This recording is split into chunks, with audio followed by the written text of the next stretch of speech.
تفسیر القرآن د قرآن عظیم الشان تفسیر او ترجمه وړاندې کوونکی مفتی عزیز الله طائب.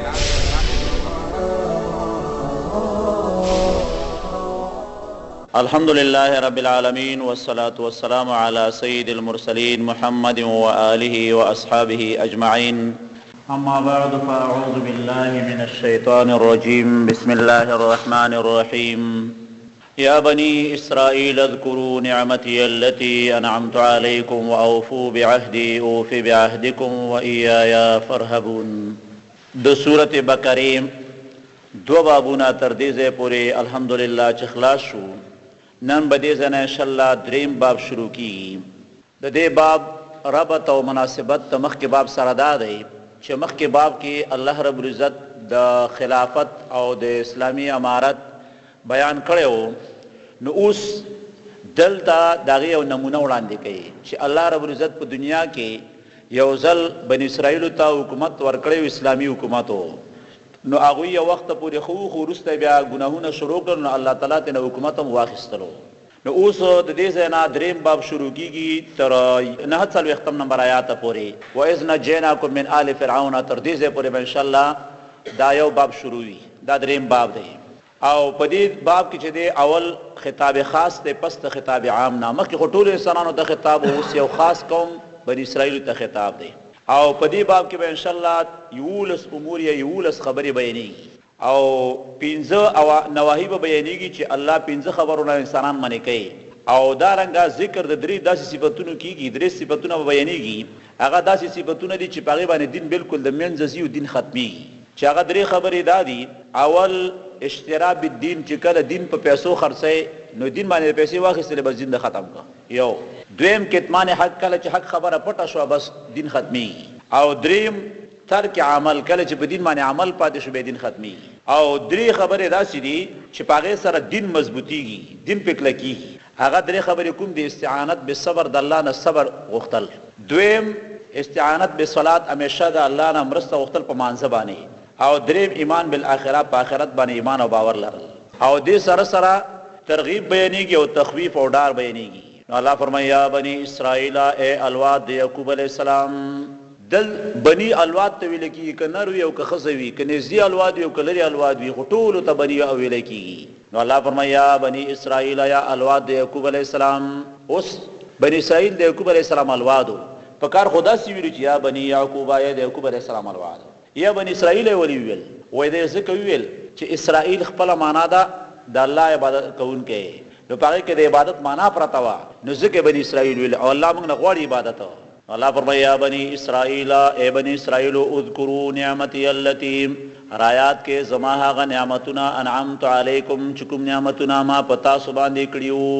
علما وایي زموږ د دې امت او د بني اسرائیلو ترمنځ دا فرق دی چې موږ دې امت نه الله رب العزت دومره خوشحاله دی چې دې امت ته الله نعمتونه نه ور یادوي او سمدلاسه حکم کوي چې دا کار وکړي. خو بني اسرائیلو ته الله نعمتونه ور یادوي چې ګوره دا نیکي مو در سره کړې، دا وایي دا سم کار وکړي. نو زموږ امت د دې نه معلومېږي چې الله ته محبوب امت دی، چې دوی ته الله سیده حکم کوي. الله تعالی ته معلومه ده چې دا امت د الله حکم منلو ته تیار دی. لیکن بني اسرائیل داسې خلک وو چې هغوی حکمونو ته تیار نه وو. نو الله رب العزت خپل نعمتونه ور یادوي چې تاسو سره ما ډېرې نیکي کړي دي، نو د هغې نیکۍ په بدل کې تاسو زما تابعداري وکړئ. نو الله فرمایي یا بني اسرائیل اذکروا، اے بني اسرائیل یاد کړئ نعمتي التي، زما هغه نعمتونه انعمت علیکم چې ما په تاسو کړي وو. خو اوس دلته مسله داسې ده چې موږ او تاسو دلته د بني اسرائیل لفظ راغی. نو بني اسرائیل اوس چاته وایي دا څوک؟ او دا اکثره داسې وي چې زنانه او خویندې او ځینې خلک چې ترجمه یې نه کړي پرې نه پوهېږي. نو مسله دا ده چې د یعقوب علیه السلام چې یعقوب علیه السلام نه به شروع کړو. ابراهیم علیه السلام د الله رب العزت اولوالعظم پیغمبر او موږ تاسو ټولو ته معلوم نو د هغه زوی اسحاق علیه السلام و. اسحاق علیه السلام ته الله زوی ورکړی یعقوب علیه السلام. نو یعقوب علیه السلام بیا 2 ښځې کړې وي او دغه 2 ښځو نه یعقوب علیه السلام ته الله 12 زامن ورکړي وو. په هغه 12 زامنو کې یو یوسف علیه السلام و. او بیا به هغه واقعه موږ تاسو ته انشاءالله په صورت یوسف کې راشي چې بیا دغه 12 واړه زامن چې وو دوی به د یوسف علیه السلام په حکومت کې د فلسطین نه لاړل، شام نه لاړل او په مصر کې آباد شو. بیا د یعقوب علی السلام دغه 12 زامن چې وو د 12 زامنو ته الله رب العزت ډیر الوادونه ورکړل او دغه پوره قومونه جوړ شو 12 قومونه ته نه جوړ شو نو دغه 12 قومونه چې دي ته بنی اسرائیل وایي بیا دی بنی اسرائیل باندې الله ډیر احسانات کړیو ډیر زیات پیغمبران الله پکې را لګړي ډیر زیات نو هغه پیغمبرانو کې دوا لوی پیغمبران چې موږ تاسو پیژنو چې هغه ته الله آسماني کتابونه ورکړي دي یو پکې الله موسی عليه السلام را لګړي دی چې تورات کتاب الله ورکړو او بل پکې الله عیسی عليه السلام را لګړي چې انجیل الله ورکړو داوود عليه السلام ته زبور نو دا درې واړه په بنی اسرائیل کې راغلي دي او کوم خلکو ته چې کتاب ورکړي شوی هغه ته اهلی کتاب وایي نو قران کریم کې کله کله یا اهل الكتاب راځي کله یا بنی اسرائیل راځي کله يهود او نصارا راځي دا ټول هم دا یو قوم دی خو نمونه بدل دي نو بنی اسرائیل ټول قوم او يهود د موسی عليه السلام قوم نصارا د عیسی علیہ السلام قوم او د دوړو قومونو ته اهل کتاب هم وایي الله فرمایا یا بنی اسرائیل اذکروا اے بنی اسرائیل یاد کړئ نعمتي التي زما هغه نعمتونه انعمت علیکم چې ما کړیو په تاسو باندې واوفوا بعهدي الله تاسو پرواله وکي زما د وعدو اوفوا بعهدي زما د وعده پرواله وکي اوفوا بعهدکم زبستا سو د وعده پرواله وکما وایا فرحبون او خاص زمانه ویریږي د آیات لاندې تفسیر عالمانو لیکلي دي چې په وعده باندې پورواله کول د وعده پابندي چې د فرض کار چا سره د وعده کړی اگر چې سور کافر سره د وعده کړی وي د وعده خلاف نه کوي وعده پابندي ضروری ده او د دې یو قاره نمونه د جناب رسول الله صلی الله علیه وسلم د حدیبیه صلح وا نبی رسول الله په حدیبیه کې د کافرانو د مکه سره صلح وکړه او چې صلح وکړه نو بیا هغه کې یو شرط داو چې کومنګ څوک مسلمان شي او تعالی درشي نو ته به واپس مونږ ته راسپاري او که خدای نه خواسته تا نه څوک کافر شي مونږ به تا ته نه راکو نو دا شرط ور سره نبی رسول الله منله وعده کړو نو بیا چې کله نبی رسول الله مدینه ته لاړلو نو د ابو بصیر ته په نوم باندې صحابي مسلمانو د مکې نه وته تختیدل نبی رسول الله ته ورغی کافرانو ورپسې خلک ولېګل او نبی رسول الله هغه بیرته ورکړو چې زید او زید سره حالانکه د نبی رسول الله د خو خنو چې خپل مسلمان صحابي چاته ورکی خدای وعده کړو نو د وعده ډیره کلکه پابندي نبی رسول الله کوله نو ذکر الله او اوفو بعهدی زما د وعده پرواله کو او فی بعهدکم زبستاس کو وعده پرواله وکم و ایا فرحبون او خاص زمانه ویریږي و امنو ایمان راوړې بما پاغه کتاب باندې انزل تو چمار علیګلې چغا دا قران کریم دی یعنی اهل کتاب خو پاغه خپل کتابونو ایمان لرلو خدای نه منلو ذکر الله ورته وای چې امنو ایمان راوړې بما پاغه کتاب باندې انزل تو چمار علیګلې چا قران کریم دی وې ځکه په ایمان نه وړي چې مصدقا لما معکم دا کتاب تصدیق کوونکې دی رښتینه غنونکې دی دا هغه کتابونو کوم چې تاسو سره دي څه مطلب وې که خدای نه خواسته دا قران کریم تاسو د کتابونو نه مخالف وای او بیا تاسو نه مې منل یو عذر بمو یو بهانه بوا خدا کتاب خو تاسو د کتابونو سره مخالف نه دی بلکې دا کتاب خدا منی چې تورات او انجیل حق کتابونه دي نو چې تاسو کتابونو سره مخالف نه دي نو ولې نه منئ نو وې مصدقان دا کتاب تصدیق کون کہہ دے لما دا کتابون معکم چې تاسو سره دي ولا تکونو او تاسو مکیږي اول کافرن به اول کافرن په دې کتاب باندې د دې مطلب څه دی اول کافر او دویم او دریم کافر ټول کافر دي د دې مطلب څه شی دی مطلب دا دی چې تاسو عالمانه او عالمانو په خلک روان دي نو کله چې تاسو اول کې د دې کتاب نه انکار وکړو ټول تاسو تابعداران تاسو لګوري هغه به نه مني نو ټول اول کافران به تاسو شوي کنه نو مطلب دا چې عالم په خلک روان وي دیو جن عربی کې یو متل دی و ذلت العالم ذلت العالم و عالم گمراه کېدل ټول عالم گمراه کېدل دي چې عالم بیلاری شو ټول عالم ور سره بیلاری کی خلک ور پسې رواني کړه نو وای تاسو اول کافر مو جوړیږي ځکه تاسو عالمان که تاسو انکار ونه کې نور خلک نه کوي که تاسو مخالفت ونه کې بل څه نه کوي خو که تاسو مخالفت وکړو نو بیا بس تاسو د مخالفت د وجنا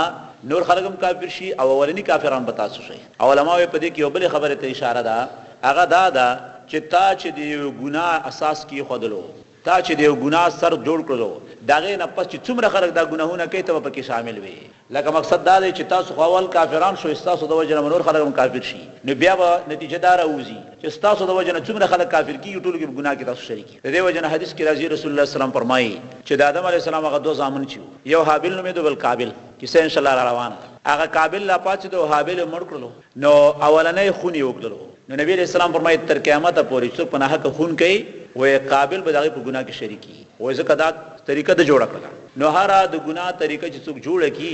نو تر څومره وخت پورې چې خلک پاغه باندې ګناه عمل کوي دا په کې ګناهونو کې شریکی او د نیکی طریقه چې چا کې خواله نو تر څو پورې چې نیکی خلک کوي ته په ثواب کې شریکی لکه د مثال په تور باندې په یو کلی کې یو دین یو کار خلکو نه کولو تا په شروع کړل ستاسو د وجه نه خلکو عمل شروع کړو نو تا ته الله تعالی دغه ثوابونه هم درکې خپل ثواب هم درکې دغه په ثواب کې کوم کمی نه راځي او کچیر ته تا په یو کلی کې یو ګناه شروع کړل چې بخانه او تا به کرا وستره یو ربط او ګناه رواج په کلی کې نو تارا وست نو بیا چې تمړې می او څومره خلک هغه ګناه کوي ته به شامل ولا تکونو مکه اول کافرن اول کافران به په دې کتاب باندې په دې دین باندې ولا تشترو بیااتی والله ما خلی زما پایاتونو باندې ثمنن قلیلا پیسې د دنیا لګي د دې دا مطلب نه دی چې ګوند ډېر اخلي او لګي ما اخلي دا مطلب دا دی چې دا ټول دنیا د الله د کتاب په مقابله کې بيخي لګا ده ځکه هر څه پاتې کیدون کړي نو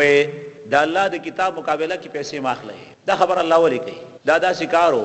چې د يهودو مولایان چې عالمان د نسوارا او عیسایانو مولایان عالمان هغه به د شکار کاو چې کله به کومه فیصله راغله نو یو کس براغلو عالم امولات به ویل چې ورور دا فیصله د سیو کا تعالی په کې ستاوان دی فیصله د سیو کدومره پیسې به تعالی په کې دا کړه او تعالی خو ستاوان په کې نشته هغه باغه فیصله یو رنګي و د بل رنګ به وکړه نو چې وبه کړه خپل کتاب کې بل رنګ وا نو به کتاب کې ورانه کړه دغه په بل څه ودی کړه د سی به کول هغه فیصله به اول ورته په کتاب کې ورانه کړه به غلطه فیصله ودی کړه او د کار چې لپاره کاو صرف د پیسو په خاطر او خو په دې چې دا لوی ګناه ده جرم دی کفر دی خو دا کار کاو نو الله رب العزت زکوي چې ولا تشترو بیااتی ثمنن قلیلا چې ما خپل سما په دې ایتونو باندې پیسې د دنیا لګي دا پیسې ټوله لګا دا او دا د الله فضل دی چې زموږ اوسه د دې کتاب ذمہواری د دې حفاظت ذمہواری الله کیسته ده کینه زموږ هم ډیر مولایانو دا پیسو خرڅ کړو ډیر زیاتو په ډالرو خرڅ کړو او کوشش مو شو په دا څو کال مخکې د متحده عرب امارات دوبۍ کې انګريزانو یو کوشش کړو چې قرآن کریم لیکلو او دا چې کوم د جهاد ایتونه دي د کافرو سره د مخالفت ایتونه غوډه نستری او الفرقان نومي پیخو په کتاب باندې خلکو ته تقسیمو چانه هیڅ ذکر دي قرآن کریم حفاظت ذمہواری الله کی سری صبر راشي ان شاء الله نو زموږ د دې کتاب د حفاظت او د ساتنې ذمہواری الله کړی دا او داغي ذمہواری الله نه وکړي وجه سوا ذکر هغه په بل کتاب راتللو یو په بل بل لیکن دې کتاب په بل ناراضي نو دیو جنا دې حفاظت ذمہواری الله و سوال دا پیدا کیږي چې په دنیا کې خوري ظالمان شته کله چې ظالم را پاتې چې د دنیا د ټولو جماعتونو نه د کورونو نه قرآن کریم واخلي وېسو سي ختمي کی الیاذ بالله دا به ختم شي نه دا نه ختمي څنګه دا د شوی یو ځل د تاتاریانو په نوم باندې یو قوم راغله د چین نه راوتله او د شپږ سوه کال هجری کې تقریبا شپږ سوه هجری کې هغه دا کوشش کړو چې دین ختم کی او په عراق کې بغداد کې د اسلام مرکز هغه ته دومره کتابخانه دي کتابونو نړه کې حساب نه خو دوی چې کله عراق ونیو نو هغه ټول کتابونه د دجلی سین ته وغورځول هغه سین رنگ وي بدل شو دومره کتابونه او چې چیرته کتاب لیدو د دین خبره دا ټول ختمه وره خو اخر کې یو وزیر هغه داوی مشر چې هلاکونه میده هغه ته مشوره ورکړه چې دا نه ختمي ونه شي ختمه وله هغه څنګه نه ختمي وي ګوره پلار روانو چې ګوري یو کور نه مسلمان ماشوم راووته او قرآن کریم څنګه کې جمعه روان چروانو نو هغه وزیر ورته چې بچی شرط چې جمعه ته وي سبق چې او کوي سبق وایم خو څومره سبق دی ویلای دومره سپاری مې په یاد وسدي هو ته تیر کا نو هغه تیر کړي علاقو ته مخ راواړاو چې اوس دا ټول خلا دا ټول خو ختم کی کتابونه به ختم کی دا چې سينو کې پټ پروت دا وسکی دا خو بیا خلک دي کی دا نه ختمي نو اوس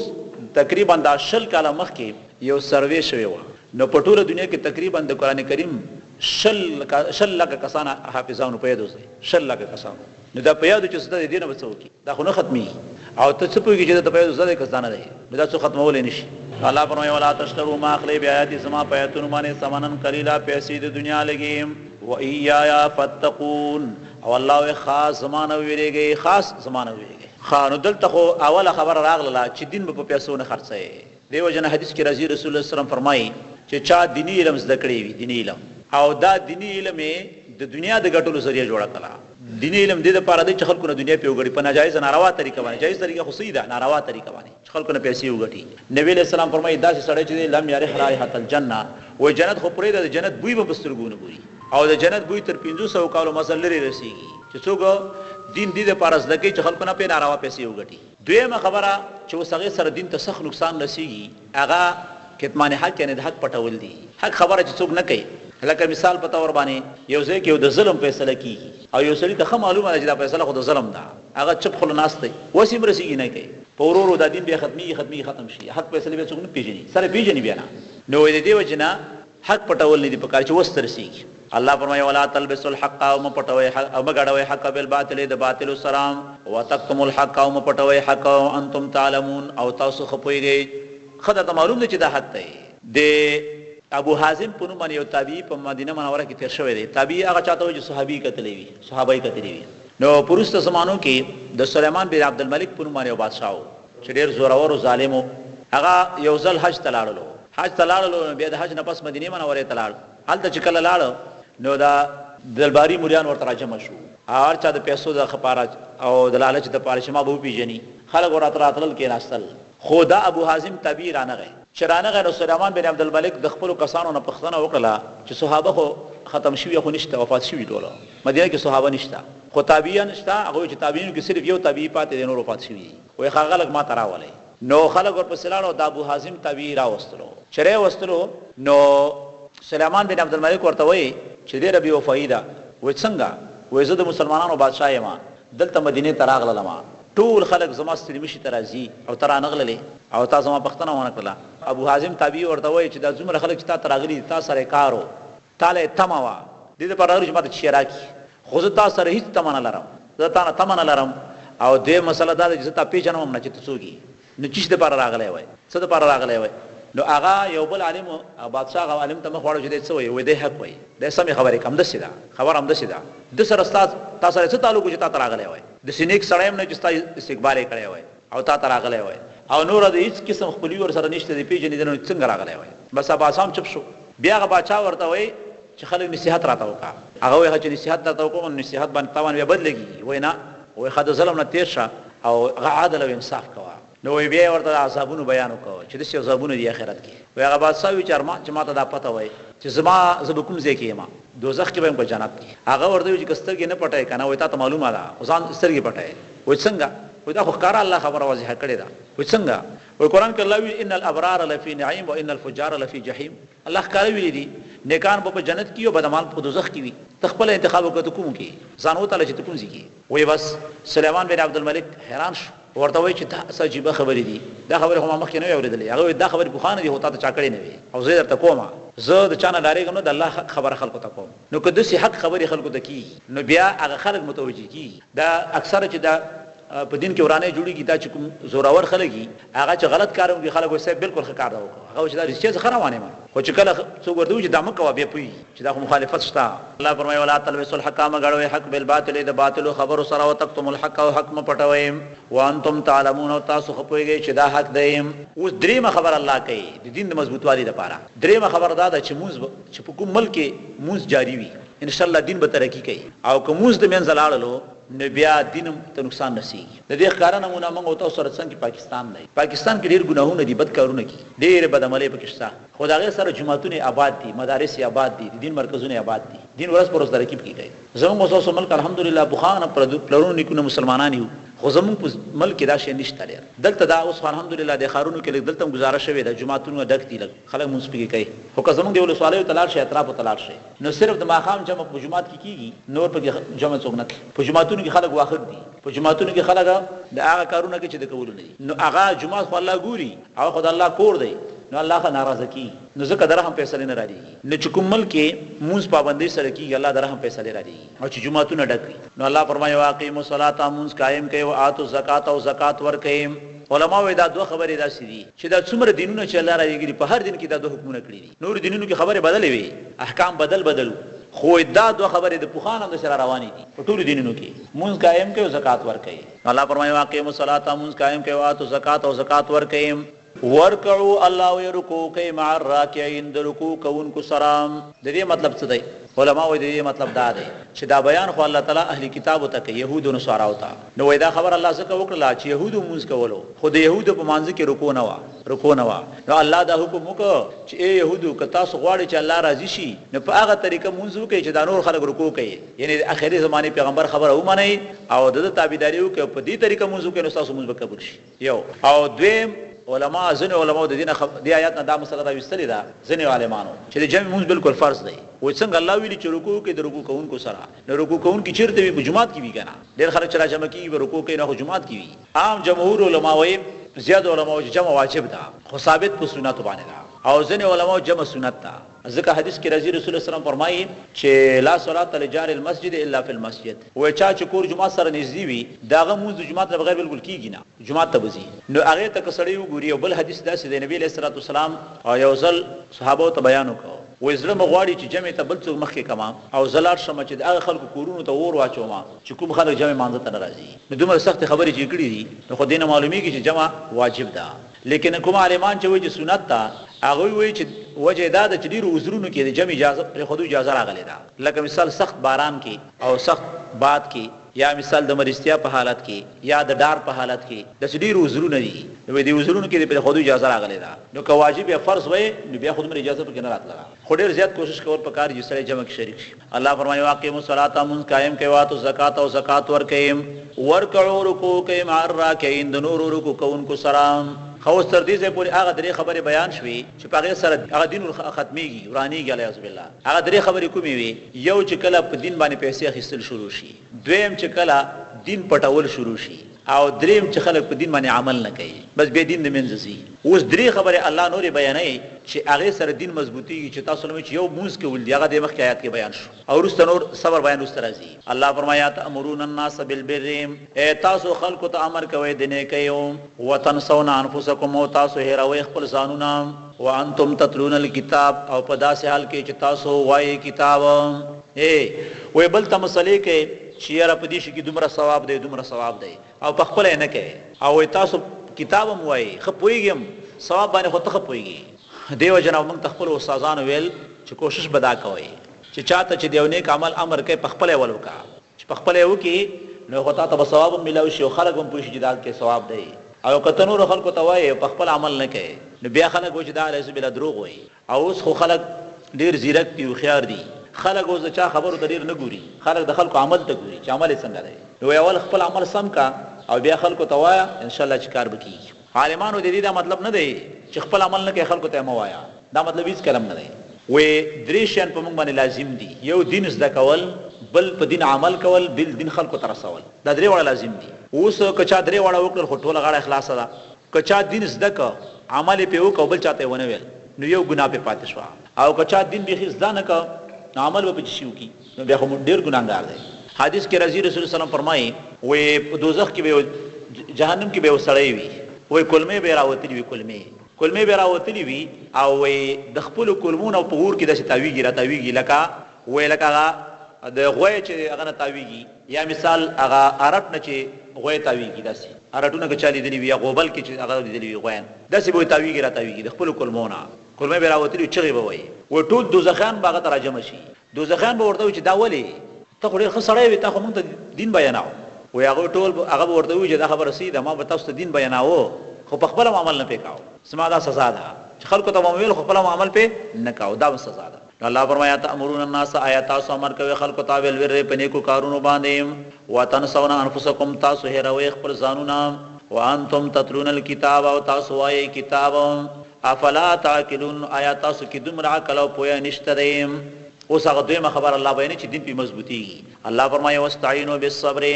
د الله نام رستو کوم کوغاړې په صبر کول سره او الصلاه او پلمانځ سره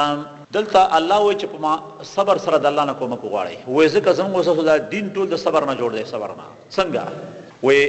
روزه کې سړی وګي وي تګي وي سخته ګرمي ده خو ته صبر کوي په جهاد کې سړی ستړی ستومان وي خوب ورزي وګي تګي وي خو صبر وکړي په مانځه ولاړ خپې د خوږي کې ناسته خوندر کوي خو کېنه بنام او په جمی کې توده بڑستندا او غواړي چې سړی ودی شي خو د سحر مانځه وخت را پاتې دي صبر کوي پوری کې سخت ګرمي ده او یخ پکې نه راځي مونږ کوي دا ټول صبر دی کنه حج کې چې دی تکلیفونه یې منډې ترړې دي هغه به وایي پیسې زکات کې چې پیسې ورکړي دا ټول صبر دی دین جوړ د صبر نه دی د دې وجنا یو واجب خبره چې قران کریم کې الله کړی دا هغه دا ده چې الله فرمایي ان الله مع الصابرین و الله د صبر کوونکو سره دی علماء وی دې نه دی ویلي چې الله د منځ کوونکو سره دی الله د روزه نیونکو سره دی الله د زکات ورکوونکو سره دی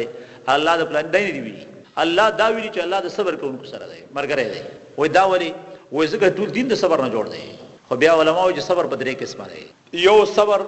علی المصیبت په مصیبتونو صبر دی خدای نه خواسته څوک مړ شي زخمی شي تاوان شي مریض شي په دې صبر کول مسلمان د پاره دا ډېر لوی خبره ده چې په دې صبر وکړي حدیث کې راځي و عجبا لامرئ مؤمن و مسلمان سړي ته حیرانتیا ده و څنګه و کده ته تکلیف رسیږي الله اجر ورکوي او خوشحالي رسیږي الله اجر ورکوي خو چې مسلمان وي سم مسلمان وي و څنګه و هغه داسې چې په د باندې تکلیف راشي او د صبر وکي الله اجر ورکوي او کله د خوشحالي راشي د شکر بس الله اجر ورکوي په دوړ وختونو کې الله اجر ورکوي او صبر خو مصیبت وخت صبر خو ډیر لوی ثواب لري اخو لا پریدا وې کې یو سړي باندې مصیبت راغله دی او تو ورغله او تسلی د ورکړه صرف تسلی هغه ته ورکړه وې تا تم الله دومره اجر درکړي لکه څومره چې هغه ته ورکړي لکه هغه ته چې مصیبت اجر ورکړي دومره صبر الله تعالی تم درکړي نو یو صبر چې په مصیبتونو باندې دی دویم صبر عن المعصیت د ګناهونو نه صبر دی یو ځای کې مثال خود ګناه موقع شته د چانس شته او خود ګناه ته ظلم کی هوته صبر کوي نو دا ډیر اوچت مقام دی او په دې باندې الله تعالی لوی کمه به بنده ته ورکړي او نمونه د یوسف علی السلام کی صدا یوسف علی السلام خسته کول ځوان دی او د بادشاہ په کور کې د بادشاہ خزاغه ته د زنا دعوت ورکړي هغه څه کې صبر کوي خو چې صبر یې وکړ نو دومره خسته او خوږه نتیجه و چې یو دم الله رب العزت د غلامینه بادشاہ ته ورسو بادشاہ دومره خپل نتیجه ده نو یو صبر د ګناهونو نه دی چې ګناه نه صبر کوي آرامي پیسې درته ملاويږي په یو ځای کې او ته بس وای ځان کلک کې نه خرابه دا حرامي دي نو دا صبر ډېر ګران دی ازمن غوسه پښتو کې متل د چسپین وړو ته څوټي کېږي شي دا ډېره سخت خبره ده دا صبر هم پکار دی او بل صبر علی الطاعات دی په نیکی باندې صبر کول نیکی نیک کارونه همیشه دوامدار کول ډېر ګران کار دی لکه مقصد یو ورځ خو به کېږي چې طبيعت ته برابرۍ خو په خوند بمونځو کې خو بل ورځ بیا خوند نه درکې نه نه نه مکمل په دې به صبر کوي دا تکلیفونه به تیرې نو د مصیبتونو باندې صبر په د ګناهونو نه ځان صبر اول او په نیکی باندې صبر کول دا درې درجې او درې وړو کې ثواب دی الله فرمایي واستعینوا بالصبر او الله نه مدد غواړي په صبر سره خو علما وایي صبر په اول وخت کې ثواب لري څه مطلب خدای نه خواسته تا باندې یو دم زیره وشو چې څوک مړ شو او په دې وخت ته ان لله و انا الیه راجعون ویل بس دا د صبر اول اندازه ده بس دا کافی ده او کتا باندې زیره وشو تا چغي واله وجړل او دا غیر وروسته به وجه زما د صبر ویني بیا خو صبر خود کوي بیا نور شي کوي بیا خو نشي کوي حدیث کې راځي چې یو ځل نبی علیہ السلام په مدینه منوره کې په وادي را تیرېدل یو خزه قبر سره ناسته و جړلیا نو نبی علیہ السلام ورته اسبری واتق الله و صبر کو دلانه وړار شه هغه ورته ویل ک عن ایمان لري شه و تا ته پته د زما د زړه ور زما د زړه وخت د هغه کې پرتا قبر کې زما د زړه ټوټه په قبر کې هغه نبی علیہ السلام مونږ پیژاندو کنه دا خبر بیان کوله کله چې نبی علیہ السلام لاړه خزه ته چاویل و دا دوی پیژاندو هغه نه و دا خو نبی علیہ السلام هغه سخت خپشوا په منډه راغله نبی علیہ السلام ته خپل ورغله هغه وای چې ما ویل چې نبی علیہ السلام ته څوکیداران پیراداران تلاشي وی چورل هیڅ ګم نو نبی علیہ السلام ته ورغله ما یا رسول الله اصبروا اوس بدینه پس صبر کوما و نبی علیہ السلام راته وخندل چې انما الصبر عند الصدمه الاولى صبر په اول وخت کې پکار دی روزه جستل شي نو بیا خود صبر کوي نو بیا اخر پر خود جړل نشي نو اول وخت صبر کوه اول وخت زموږ استادو مسلمانان او دا زموږ افغانان پښتانه کورونو کې چې مړې وشي ته به شیندوان دي یو قسم جړاګانې چغي هغه باندې څه کی فائدہ څه هیڅ فائدہ نشته بلکې حدیث کې راځي چې مړی ته نقصان دی نو په کار داسې نه دی چې موږ به زې چغي جړاګانې وکړو موږ ته دین تعلیم خو درلې دی چې کله څوک مړ کیږي ځنکدنې وي جاړه ماغه ته سورۃ یاسین وایا هغه ته کلمه وایا چې کلمه نصیب شي کلمه ورته وایا سورۃ یاسین ورته وایا چې روح په قرار سره وځي او چې کله وفات شو قبله ته برابر کا سنې وتاړه او عزت یې وکا او دعا ورته وکا پچو په جړاګانو چي کی دا هیڅ نه کی نو زموږ اوسو وطنونو کې دا شنه نه ختمي او دا څنګه نه ختمي چې رسول الله صلی الله علیه وسلم دا خبره کړې ده الله رښتینی پیغمبر وکړه هغه وي تر قیامت پورې زموږ امت کې دوه خبرې ختم نشي او دوه ناروا دي و یو دا د مړو جړاګانې به ختم نشي او یو په قومونو باندې په قرانه باندې فخر کول الفخر بالانساب چې زه خو پلانې کوم ما زه خو د پلانې قرانه دا به ختم نشي او دا رښتیا نه ختمي نو د امیاتره تنها یو بیبی دا هغه چې موږ نبی علیہ السلام سره بیعت کړو خو مسلمانې دلو نبی علیہ السلام راته غنا وعده اخیستې و چې غلا بنه کوي زنا بنه کوي شرک بنه کوي دا بنه کوي دا بنه کوي وای ما خو ویل چې بسمنو یا وای ویل چې کومړي بجړانه کوي وای بس یوه خزي چې یاره زه تیار نه یم هغه ولی وای ما سره پلانې خزي په مړي کې کومک کړي ما په مړي جړلې دي نو چې هغه بدل لړ نه کما چیرته کی وای هغه بدل لړ نبی علیہ السلام چپ خاموشي څه مرتونه اخذ لاړه لا خزي ته ویل ورغله ورته تا ما سره په مړي کې جړلې دي او ستامړې خدای خبر کړي چې لا اوس جاړم سره ته خود داسې هغه ورته بس ما بس معاف کړي بیا راغله بیعت یو نبی او میاتره ته فرمایي چې پاغه خبيات موږ کو خو په هغه کې سره یو څو خزي په خپل قول باندې ټینګي پاتې شو چې په موړې ونه جړل او نور بیا مو جړل. نو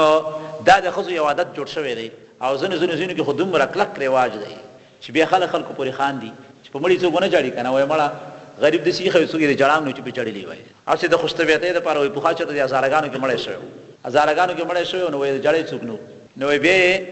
یو خزه بکرانی ولې پښتانه خزه سړی غو د خزه په جړا د پر پیسو نیولې چې تمور پسې و جړا څوک را پسې ونه خاندي چې خلک را پورې خاندي جړی څوک نو تور پسې و جړا نو هغه به ویل وې دا پیتی پوزي او دا پلان سرونه او دا پیتی پوزي خدای نورم پسې پوزي اجړه کې وداسي ویل نو خلکو به چولاړه خوب ګیرامه کنه خجړه خو کوي نو دومره زموږ استاد ذهن کار نه کوي چې یو سړی د سحر نه تر ماښامه په مړی وجړي فائدې څه ده. په یو حدیث کې راځي د نبی له سلام په کړوسیانو کې راځي د حسن او د حسین لور او زوی دوه خپل کې واده کړو بیا هغه خاوند دی وفات شو چې خاوند دی وفات شو هغه خاوند بیا اندازې په ګرام نو هغه لاړ په خاوند په قبر باندې خیمه واله خیمه پیواله وځه ولا کده خاوند نه بیل شم خاوند مړ شو زم دلته ور سره اوسېګم نو یو کال پورې د مړي سره خیمه کې اوسېدله خو یو کال پس وي خیمه راټوره کړه چې کله روانېدله بخاری کې هغه داسې الفاظ چې یو غیبی आवाज وشو چې هل وجدوا ما فقدوا وای اكم شي پس چې راغلی هغه پیدا کې څنګه روان دي مړی ځان سره ته بوته څنګه وای بل چا ورته आवाज وکړه چې نه بل یئسوا وانقلبوا نو نور نه امید شو لاړ اخر مړی پرې خو نو په دې جړاګانو په دې شنو کار نه کیږي نو وای دا اس شیطان خوشاله ول او الله خپکول دي الله تعالی فرمایي واستعینوا عادت غاړي به صبر په صبر سره او صلات او په مانځ سلام وانها بشکا دغمول چې دی لکبیرتون دا ډیر زیات ګران دی الا للخاشعين مگر ګران نه دی په ډاری دونکو باندې. او سوال دا پیدا کی چې دلته الله وي چې مونږ ګران دی نو څنګه ګران دی خورا شو درې ګوټی ته اوچت شم دا څنګه ګران دی وای ګران داسې دی چې دا دی ورځ خبره نه دی ورځ خو به یو کی خدا خود عمر سره تړلې ده د ځنکدان تر اخیری سلګي پرې وموس کې پرې خدای نشته. اوس الله دا سينوي چې روزه ګرانه ده روزه ته ګرانه نه دی ویلي تاسو بلی دی ډیر بد عمل خلک ډیر لو پران چرسيان پډرم روزه نشي ګرانه نه ده. جهاد ډیر بخانه مخکینی جهاد ورسانو جهاد ډیر خلکو ته دی د سلو پران بو جسم لو پرامو جهاد وکاو سخت کار دی جهاد خو هغه ته الله ګران نه دی وی لیکن منزل ګران ویلي دي او کی ګران دی. اوس به ان شاء الله روانه روزه کې به تاسو وره ډیر خلکو روزه نیولي همز نه کوي او کوي جماعت نه راځي نو الله چې سوي رښتیا ده کړه نو الله انها بشک دامون چې دل کبیرتون ډیر ګران دی الا مگر ګران نه دی علل خاشین پډاری دن کو باندې. مطلب دا دی چې کوڅوک دا غواړي چې ز مانځ پابند جوړ شم نو الله ډار دې پسره کې راوړي ته الله ډار چې کله پسره کې راغی او دا سی فکر یو چې دې مانځ پښتنه ومن الله کې چې دا ولې نه دی کړي نو په خپل مانځ ته تیار شي. اوس داریدون کی څوک دي و الذین کسان یظنون چې یقین کوي انهم ملاقات ربهم چې دوی به مخامخ کیږي د خپل رب سره ځان په عربی کې یقین ته خودل هغه ګمان ته خودل ته مراد نه یقین دی. الله فرمایا الذین کسان یظنون چې هغه داسې یقین کوي انهم ملاقات ربهم چې دوی مخامخ کیږي د خپل رب سره وانهم او بشک دوی به الیه دی الله تراجعون ورګرځي. نو څوک چې داسې وجه الله ته ورزم الله برانه پښتنه کوي نو هغه ته مونږ آسان او که په دې خبره کې نوی نماز کول ډیر ګران کار دی 15 وخت مانځه ته ډیر ګران کار. یا بنی اسرائیل اذکروا نعمتي التي اوس بیا په اخر کې الله بیا وایي یا بنی اسرائیل اذکروا ای بنی اسرائیل یاد کړئ نعمتي التي زماغا نعمتنا انعمت علیکم چې ما کړیو پتا سو باندې و انی فضلتکم او بشک ما تاسو غوړه کړیو علی العالمین په زمانه د مخلوقات باندې. څه مطلب د بنی اسرائیل په زمانه کې چې څومره خلک اوسېدل په دنیا کې څومره مخلوقاتو ټول نه الله بنی اسرائیل غوړه کړیو ټول نه غوړو بهتر خلکو څنګه غوړو وې دا سي غوړو چې ام الله د دین عزت ورکړو ام د آخرت د دین په عزت کې د ټول لوی عزت چې بادشاہي ده نو ټول بادشاہي په دوی کې وا بادشاہان باندې جوړېدل او د آخرت په عزت کې د ټول لوی عزت پیغمبري ده پیغمبرانو الله دوی کې را لېدل نو دین لوی عزت ور چرته دی چې پیغمبري په دوی کې وا او بادشاہي په دوی کې وا دا دوه قسم عزت الله ورکړو نو الله فرمایو انی فضلتکم ما تاسو غره کړی علی العالمین په زمانه د مخلوقات باندې خدا مطلب نه دی چې په ټول خلکو غره نه په هغه زمانه کې کوم خلکو په هغه غره ځکه الحمدلله په دې وخت کې موږ تاسو د امت د ټول دنیا نه غره دی ځکه قران کې الله خپل ویلي کنتم خیر امه اخرجت للناس وسنه زمانه کې د نبی رسول الله امت د ټول امتونو نه غره دی خو هغه امت نه چې تاسو په نامه امت وي نه چې دین غم او فکر کوي. الله تعالی فرمایي وانی فضلتکم ما تاسو غره کړی علی العالمین په زمانه د مخلوقات باندې.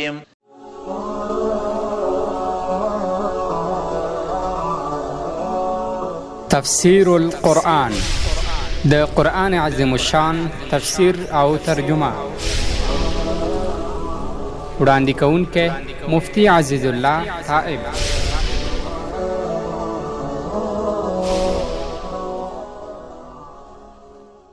واتقوا الله وډار شي یومن داغه ورځنا لا تجزي چې بدلا او جزاء بنشي ورکول نفس یو کس عن نفس بل کس نشي اندي چې وې داسې یو سخت ورځ را روانه ده چې پاغه ورځ کې زوی د پلار په کار نه راځي، پلار د زوی په کار نه راځي، مور د لور په کار نه راځي، لور د مور په کار نه راځي. هر چا خپل خپل کار دی، هر سړی خپل غم کې اخته وي. واتقوا وډار شي یومن داغه ورځنا لا تجزي چې جزاء او بدله بنشي ورکول نفس او نفس عن نفس بل نفس شیئا هیڅ شی، یو کس بل کس هیڅ شی نشي ورکولی. یو حدیث کې راځي چې نبی علیہ السلام فرمایي و یو کس به داسې وي چې الله به هغه سره حساب وکي نو ټول عملونه چې وتللی شي وکتلی شي و صرف یو عمل به کم وي، نور به جنت ته روان یو عمل کې به پاتې راشي. و الله تعالی به بنده ته وایي چې زه بنده لاړ شه، دا یو عمل چې تخپل خپلوانو دوستانو نه پیدا کړ چې جنت ته لاړ شي. و هغه به راشي او هر یو خپلوان ته به وایي چې لږ نیک عمل لا کړه جنت ته ځم. هغه به وایي لیونی دار چې خپل په کار دی. علماء هغه زمانه کې هغه دنیا کې نیک عمل داسې دی لکه دې دنیا کې چې روپۍ دي، روپۍ دار چا پکاري کنه، دلته چا د روپۍ چا نه غواړي نه درکوي، چې ما خپل پکاري آلته بنې کمل د روپۍ وځای کار ورکوي. نو دا سړی براشي او خپلوانو ته دوستانو ته هر چاته به سوالو کې چې ما ته لږ نیک عمل لا کې لږ پاتې مجانت روانه خو څوک به مور نه کی. وای دا چې کله واپس را روان وي نو په لار کې به سړی ور سره مخامخ شي، هغه به دنه پښتنو کې چورو داسې خپا مایوس ولي، هغه به قسمت به خراب او ټول عملونه مخدي او جنت روانو ما صرف یو عمل کې پاتې راغلم بس پاتې شو. وای هغه سړی ورته وي چې خبر ورته شي کیسه ده چې ما خو په ټول ژوند کې صرف یو نیک عمل کړی دی، نور مسله کړیم نه دي، زما ما کار خاصم بنه کې دایمانه کمال تر سره واخلا چې ته خو پلار شي وای دا ډېر زیات خوشاله شي. کله چې د الله دربار ته راشي الله رب العزت ورته وي څنګه چل دی بندا، وای بس نیک عمل وراوړ، وای چا درک، وای د سی پلاني سړي، وای ولې درک، وای دې د پاره راک چې هغه چې ما خاص یو نیک عمل کړی په دې خو څه نه کی تا کار هو پیوشي نو مال راک. وای الله رب العزت ورته وي چې خاجه تمره اخلاص تاسو سره کړی دی، ته مو بخری هغه مو بخری دوړه ځي جنت ته. نو الله رب العزت فرمایي چې اغل طبيعت څوک بل چا تعامل نشي ورکولای انک الله اجازه ورکي چې د شوک الله یو تقو ډار شی ومن دا غوړ ځنه الله تجي چې بدل بنشي ورکولای نفس یو کس عن نفس د بل کس نه شي دي چې ولا يقبلون بقبليږي من حددنا شفاعت د چا شفارس په زور باندې ذکر نبی رسول الله خو شفارس کوي خو په زور نه دی. ولا يخذو منها نو باخستل کی دا غن عدل سمالم فدیام ولا هم من سرون او نبدوی سره مرسته او کومک وکړي شي. دنیا کې د خلاصېدو د پاره څلور لارې دي. اول لار دا ده چې چېرته تا حکومت ونیسي نو کې دې شي چې ته سپینګیره مریضي او وایي چې خیر دې په زوی بوزا ورورې بوزا بل څه ونیسي. نو دلته الله دا خبر اخلاص کړ چې نه الته دانشتا چې دیو په زوی بل ونیول شي. دا یو. دویم کدا د دنیا کې تاسو ونیسي نو حکومت کې بغټ غټ خلګي او زنګ به ورته وي شفارس په وړاندې کې خو الله ولا يقبل منها شفاعت الته چا سفارس هم نه کوي. دریم کدا منشي نو الته بیا دی دنیا کې به پیسې خلک تیری کی ډالر نو الله ولا يخذ منها عدل الته فدیه نه اخیستل کی. څلورم کدا منشي نو بیا څوک در سره هغه عسكر در سره کومک وکړي وهلو ټکولو کی الله ونا ولا هم سرون سره مدد منشي ټول لارې به بندي وي الته به صرف ایمان او عمل پکار دي.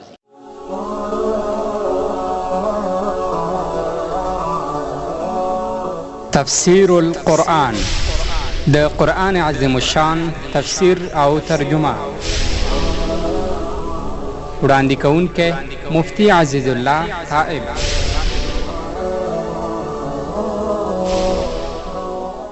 وَإِذْ نَجَّيْنَاكُمْ مِنْ آلِ فِرْعَوْنَ يَسُومُونَكُمْ سُوءَ الْعَذَابِ يُذَبِّحُونَ أَبْنَاءَكُمْ وَيَسْتَحْيُونَ نِسَاءَكُمْ. خوص دې زنه څلورم باب د سورۃ شروع کیږي تر قل من کان عدو لجبرائیل پورې 19 نمبر آیات پورې او په دې باب کې شپږ قسمه خطابونه دي بنی اسرائیل ته. اول خطاب د 49 نمبر آیات نه تر 33 نمبر آیات پورې او په دې خطاب کې بیان د اتو نعمتونو دی چې الله تعالی په بنی اسرائیل کړیو او بیان د دوه عذابونو دی چې الله په بنی اسرائیل را لګیو او هغه اته نعمتونه څو. اول نجات من فرعون چې الله دوی د هغه زمانه د ظالم بادشاہ فرعون اخلاص کړیو. دویم نجات من الغرق الله د دریاب د غرق کېدو نه بچ کړیو. دریم عفو بعد الذنب ګناه کړي او بیا الله معاف کړل او د ګناه چې الله څوک نه معاف کوي خو دوی معاف کړل رسته براشي. او څلورم اعطاء التورات الله تورات کتاب ورکړیو. پنځم تخفیف د سزا الله په سزا کې ور سره سانتیا کړیو او شپږم باس بعد الموت الله مړکړي بیا په دنیا کې راځوندې کړل. دنیا کې الله څنګه راځوندې کوي خو هغه بیا راځوندې کړي کیسه سره روانه ده. او اوم تذلیل الغمام همیشه الله د دې په سر باندې ورځ مقرره کړی چې ګرمي ونی شي او اتم چې انفجار الماء من الحجر د وچ کانی نه د وچ تیګی نه الله ورته وبره استلی وي او دو عذابون الله په دار لګیو چې یو قسم وبا الله پر علی غلی و چې دوی کله ګناګار شو بدعمل شو او بل الله تعالی په غضب را لګلی و خدا خو برسته بیانو خو دلته د فرعون خبره ده فرعون څوک نو دا د فرعون واقعه خو قران کریم کې ډیره راځي خارزه کې به نشو بیانولای دلته تلک یو څه څه وضاحت کو علما وی د فرعون خپل نوم چې شی د فرعون نوم څه نو د فرعون نوم باره کې علما ډیر قولونه دي یو قول د علما دا د خپل نوم ولیدو او د پلار نوم ریانو دویم قول د علما دا د خپل نوم قابوسو دریم قول د علما دا د خپل نوم مرن فتاحو خو د مصر بادشاہ او په مصر کې دا قانونو چې هر څوک په تخت کې راستل هغه ته بخر کو فرعون ویل دا فرعون هغه کې د عزت لقب لکه زموږ اوس په افغانستان کې پوخا الحضرت نو دا د عزت ټکه خو دغه ظالم فرعون د وجنه ټکه به عزت شو وې دا فرعون چې اصل کې یو دیکانو د دیکانې نه رستا دا بادشاہي ته ورسید نو چې ورسید نو ظلمونه شروع کړل ظلمونه کول او یو وخت کې خوب ولیدلو دوه کول دي یو کول دا چې خوب ولیدلو نو خوب یو عالم ته تیر کو جماعت چې خوب لیدل وي عالم ورته ویل چې دې خو معنا دا ده چې په دې بن اسرائیل قوم کې به داس یو ماشوم پیدا کیږي چې تانه حکومت واخلي وې ډېر زیات خپه شو په دې خبره ویل چې خاص داسې دا نو بن اسرائیل قوم کې به داس یو ماشوم پرې نه د ما چې ما حکومت واخلي ټول مړ کومه و چې بن اسرائیل کې کوم ماشوم پیدا کیږي بس مړ کوم وي څوک برانه حکومت واخلي او دویم کول دا دی چې نه دا خبره د پوخانه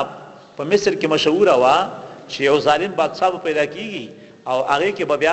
بیا هغه ته الله تعالی په بنی اسرائیل کې وسړی پیدا کړي دغه حکومت اخلي نو دا خبره فرعون اوریدلې و نو د دې خبرې د وجه نه په بنی اسرائیل باندې بندیز لګولې و چې دې چا ځامن بجوندین پرې دما عسكر مقرر کړي وو چې هر قرباني به عسكر ګرځیدل تلاشي بوا چې کر ماشوم پیدا شي د پیدا کېدو نه روسه به سم د سر نه غوساو وړو کې ماشوم څه ګناه کړی دا او بړکول او دا کاری ولې کاو د صرف دې لپاره کاو چې مان حکومت لاړ نشي د حکومت او د مشرۍ د سینې شره چې ظلم او نازل ته څنګه ګوري نو فرعون په دې باره کې فیصله وکړه چې بس ماشومان د بنی اسرائیل بلالي علالولیا نو اخر کې بنی اسرائیل ورته راغلل ورته ویل چې ته خو زمون بچان علالای خو موږ ټول ستا خدمتګاران یو غلامان یو نو موږ به بوډاګان شو مړ بشو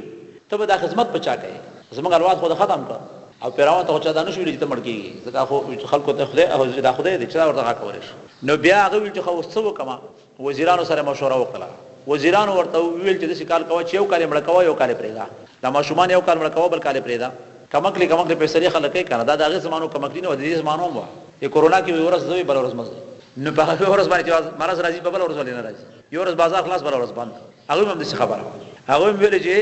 یو کال مړ کوي بل کال مړ کوي فرعون په دې عمل شروع کو نو د الله امتحانو په کوم کال باندې چې د مرګ کالو پاغه باندې موسی عليه السلام پیدا شو چې کوم کال د پرې خدلو پاغه هارون عليه السلام پیدا شو الله غختل چې خلکو تخپل زور وخی چې کوم دلالولو کال په مغي موسی عليه السلام پیدا کوم او مغي فرعون به راغټوم او دا په مړ کوم هم د سیوش نو هغه خو وګدا واقعیا ده ان شاء الله که ژوند ژوندۍ خپل ځکه به وایو الله فرمایي وایذنا جیناکم کلم چې تاسو تخلاصې در کولو من آل فرعون د قوم د فرعون نام یسومونکم چې در کولو به تاسو العذاب ډیر بد عذاب هغه بد عذاب سو یذبحون ابناکم چاله اول به ذبح کول به تاسو الوادنا ويستحيون نساءکم او ژوندۍ به پرې خدلې لوريان تاسو یو معنی دا ده او دویم معنی دا ده چې ويستحيون نساءکم بحیا کول به خدای تاسو نو الکان به مړ کول جنکانو ته سنویل وجه شوا وجه داوا چې د جنکانو نه د حکومت خطر نه وی کنه د الکانو د حکومت خطر ونه دی خطر باندې مړ کول الله فرمایي استحيون نساءکم ژوندۍ پر خدای له خدای تاسو په ذالکم په دې کې بلاون امتحان من ربکم نه طرف تاسو نه عظیم ډیر لوی امتحان دا یو نعمت الله بیان کړي چې د فرعون نه مخلاص کړي اوس دویم نعمت الله فرمایي وایذ فرقنا بكم البحر او کله چې موږ او 14 په تاسو باندې دریاب نفان جناکم تاسو مخلاص کړلې واغرقنا او غرق مکولو آل فرعون ټول قوم د فرعون وانتم تنظرون تاسو ورته قتلم دا چې کله په اخري وخت کې وګدا واقعیا د نور ان شاء الله بل ځکه بیانو کله چې اخري وخت کې فرعون په غوسه شو او د موسی عليه السلام او دغه د مرګرو د مرګ فیصله وکړه نو موسی عليه السلام ته الله وحی راولې غلم موسی عليه السلام د خپل مرګرو سره چې تقریبا څه د پاسه 1 لک کسانو د مصر نه ووتل او د هجرت په اراده روان شو خو چې تل لار ته د شپې ورکا شو یو ځای کې په غلط لار لاړل چې په غلط لار لاړل مخه ته دریاب راغی بحر کلثوم فرعون چې خبر شو چې موسی علیه السلام خو وتلی دی مرګري ورسره دي فرعون ورپسې ولکه فوج تیار کړ ولکه فوج یې ورپسې ولېږلو چې هر ځای کې دا کسان ولیدل په سخت مرګ یې مړه کوي نو هغوی پاسونو سواره او په منډه ورپسې دغه شو نو سهار د لمر خاته ټیم و د لمر خاته په ټیم کې چې د موسی علیه السلام مرګري دریاب ته ورسېدل مخې ته دریاب شو وروسته چې قتل پاسونو ورپسې سواره پوځیان نه ورسېدل نو بني اسرائیل په جړا شو موسی علیه السلام ته ویل چې دا ظالمان خو تا لیدلي چې واړه ماشوم په زانګو کې نه پرېږدي اوس به موږ سره څنګه کوي دا خو راغلل موږ پسې مخې ته دریاب دی او وروسته راپسې دوی راغلل موسی علیه السلام ورته وویل کلا ان معي ربي سيهدين وایي مه ډارېږئ ما سره الله ملګری دی څه لار به جوړه کړي هغه وایي څه لار به جوړه کړي خو دا دریاب دی دا خلک راغله نور به وایي ګورئ الله به وکړي الله تعالی ورته وحی راولېږله چې په امسا باندې دا دریاب ووهه نو موسی علیه السلام په امسا باندې دریاب ووهلو وړه امسا وګوره او لوی دریاب وګوره دریاب یو طرف بل طرف نه ښکاري نو وایي دریاب کې الله تعالی 12 لارې جوړې کړې وچې لارې خو داسې عجیبه معجزه وه چې اوبه وایي د غرونو په شان نیغې ودرېدلې اوبه نیغې نیغې ولاړې وي او وچ سړکونه کې جوړ شو او په دې سړکونو باندې دا 1 لک بني اسرائیل مسلمانان پورې وتل او 12 لارې الله ځکه جوړې کړلې چې هغوی د یو بل په لار هم نه تلل لکه زموږ پښتانه د هغه نسل دی هغوی هم داسې یو د یو بل په لار هم نه تلل بېل بېل لارې الله ورته برابرې کړې پورې وتل چې پورې وتل د فرعون پوځونه راورسېدل لښکر یې خپله فرعون په سر کې کو اعلی کمندانو چې راغی چې ګوري اوبه په هوا کې ولاړې دي او دریاب کې لارې جوړې شوي پوه شو چې دا خو د الله رښتینی پیغمبر دی دا چېرته داسې کېږي بس خپه نیولی شو چې اوس څه وکړي نو په دې وخت کې چا پیغور ورکړ چې ځه ورځه که نه ته خو هم ځان ته خدای وایه څه شي باندې ډارېږي پیغور خو ډېر بد شی دی بس وایي مجبور شو دی هم ورکوز شو دریاب ته په همدې لاره دی هم ورغی په دې لارو باندې ورغی او فوج هم ورپسې و چې دوی ټول دریاب ته کوز شو اخوا ته لا وتلي نه وو چې الله دریاب ته حکم وکړو چې پرې راشه دراب پرې راغی بس استغار کې د دریاب د راتګ نه لږ مخکې فرعون کلمه ویله سورة یونس کې را روان دي لا اله الا الذي آمنت به بنو اسرائیل لا اله الا الله کلمه فرعون ویله ویلا خو الله ورته ویل اوس نه قبلېږي وایي الان وقد عصیت اوس کلمې وایي مخکې خو ډېر بدماش وي بس لار ختم شو نو د تکلیف په وخت کې بیا کلمه ویل څه په در نه خوري اگر چې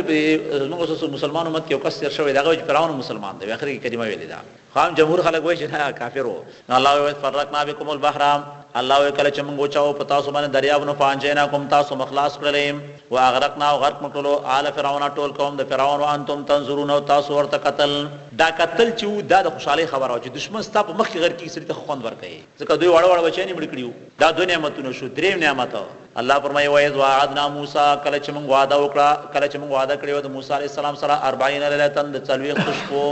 ثم اتخذتم العجل بیا تاسو ونیول خیر په خدای توبانه من بعد رست دغینا وانتم ظالمون تاسو وی ظالمان خدا مسله دا سوا چې کله فرعون غرق شو نو ټول باسي ورڅ موسی علیه السلام ته پاتې شو ځکه ولکه فوج سره غرق شو فوج هم لاړ ارسل نو چې کله د حکومت ورته ملاو شو حکومت لپاره خو قانون پکاري یو قانون پکاره ځکه هغه هر ځای کې یو سړی به ورنګي پیسې لکه بل لنګي کې دا خو نه کی هغه لپاره یو قانون پکاري نو بني اسرائیل لا جمع شو موسی علیه السلام ته ویل چې موږ ته اوس حکومت په لاس راغی نو اوس به موږ ته یو قانون پکار دی موسی علیه السلام په انتظار چې الله ورته وحی راولېږله الله ورته وحی راولېږله چې ته کویتور ته راشه او تعالی به کویتور کې کتاب درکولی کېږي موسی علیه السلام قوم ته ویل چې زه به انشاءالله چې کویتور ته ځم او ما ته به الله کتاب راکړي تورات او هغه به زموږ د ټولو موږ تاسو دپاره لارښود وي او ډېره د خوشحالۍ خبره ده چې موږ خپل کتاب ولرو بني اسرائیل ویل ډېره ښه ده موسی علیه السلام لاړو کویتور ته او په قوم کې خپل رور هارون علیه السلام پرېښودلو مشرۍ دپاره هغه ته وي ته به د خلکو اصلاح کوې او غلط کار ته څوک پرې نه دی چې 10 ورځې پوره شوې هلته موسی علیه السلام په 10مه ورځ باندې دا 10 ورځې روژه نیولې وه روژه هم نیوه او مونځ هم کاوه ځکه چې الله د ځان نه خو نیک عمل به کوي که نه هسې په خو نه کېږي نو وایي د 10مه ورځ باندې چې کله هغه پوهېدو چې اوس الله را سره خبرې کوي نو هغه په غره کې داسې یو بوټی و چې هغه خوشبویه بوټی و هغه په خوله کې ووه چې هغه د روژې د خولې بدبویي ختمه شي وایي الله رب العزت ورته وحی راولېږله چې موسی دا د ولې داسې وکړل هغه وایي الله ما خو غوښتل چې تا را سره خبرې کوي چې دا بدبویي ختمه شي وایي الله ورته ویل موسی تعالی څه پته ده دا روژهدار چې روژه نیولې وي او دا د معدې درد چې کوم راځي درد ورګې د وجې نه او دا تندې د وجې نه وایي دغه د معدې بدبوی ما ته د خوشبویي نه ډېره بشکره ډېره خوښه ده وایي زه 10 روژې نورې ونیسه الله دې موږ تاسو قبول کړي روانه روژه کې سړی سي روژه ونیسي دا زموږ اوس دا تکلیف دا الله نه پټ نه دی یا خو ګوري په دې باندې الله تعالی سړي ته څه ورکوي اجرونه ورکوي چې سړی ټوله ورځ وچه خوله او په لږ او په تنده تر ماښامه ناست وي او د الله نه ډارېږي بله مسله خو پکې نه وي دې کې ډېر لوی ثوابونه دي نو موسی علیه السلام الله ورته وایي چې 10 ورځې روژه نوره ونیسه نو 10 سره چې 10 ملګري خو 40 شوي 40 ورځې شوي دلته چې موسی علیه السلام په 10 ورځ رانغی بنی اسرائیل په انتظار او اوس برازي رانغی شرانغی نو ډېر تادی کوونکي خلکو چا یو خبرې شروع کړ چا بلا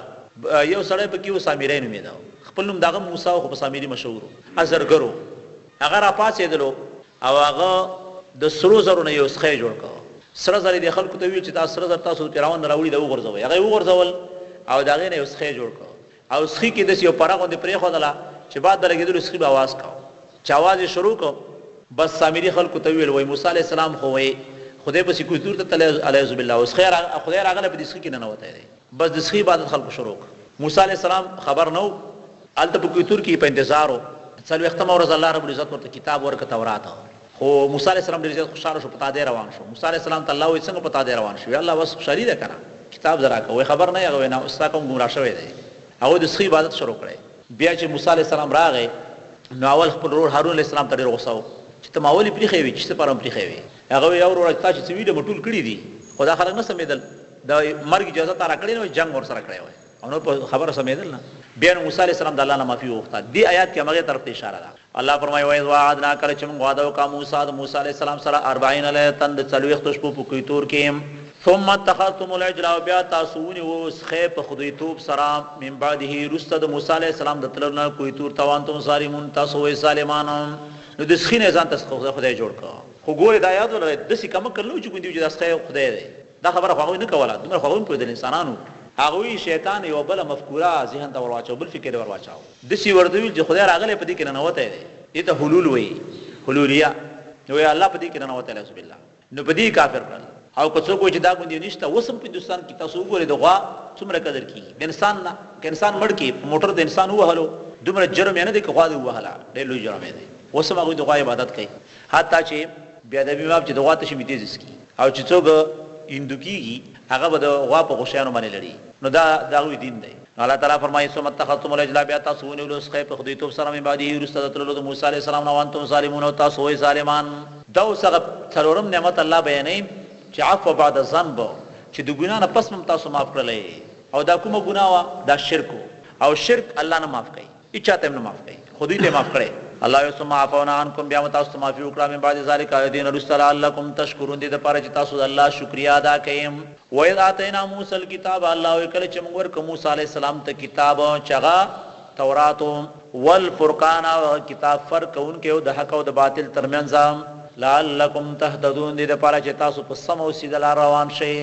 نو معلومه دا شو چې په سم لار تل هغه وخت کېږي چې کله کتاب باندې پوي آسماني کتاب پاره عمل کوي نو چې کله په آسماني کتاب پويږي نو عمل پنه کوي بیا سم لار نشي تللی نو الله ولعلکم تهتدون دې د پاره چې تاسو په سم لار روان شئ و اذ قال موسی لقومه یا قوم انکم ظلمتم انفسکم دا اوس بل مې ربانی الله پیدا وکړه چې کله چې موسی علی السلام د کوی تور نه راغی او هغه خیر او ورزول او هغه یې رکلو ختم کړو نو دا غي نه پسې ورته ویل چې تاسو خطوبه وباسه الله تعالی تاسو خو شرک کړئ خدای زمانه توبه د آسان نه و لکه الحمدلله زموږ توبه چې آسان ده مو خو بس زموږ توبه خدا سره چې پسړه باندې الله ترشتیا متوجه شو بس توبه وباسه عمل خلاص که پرده حق خوري بس پاري نور به کې نشته خدای توبه داسې نه و هغه توبه به الله ال تقبلول چې مړ بشو په مرګ باندې یو براول کې بل به مړ کې به توبه قبول شو هم څه نه قبول ده نو موسی علی السلام ورته وایي چې الله بس تاسو توبه قبول کړي خدا څومره کسانو چې د سخی عبادت کړي دی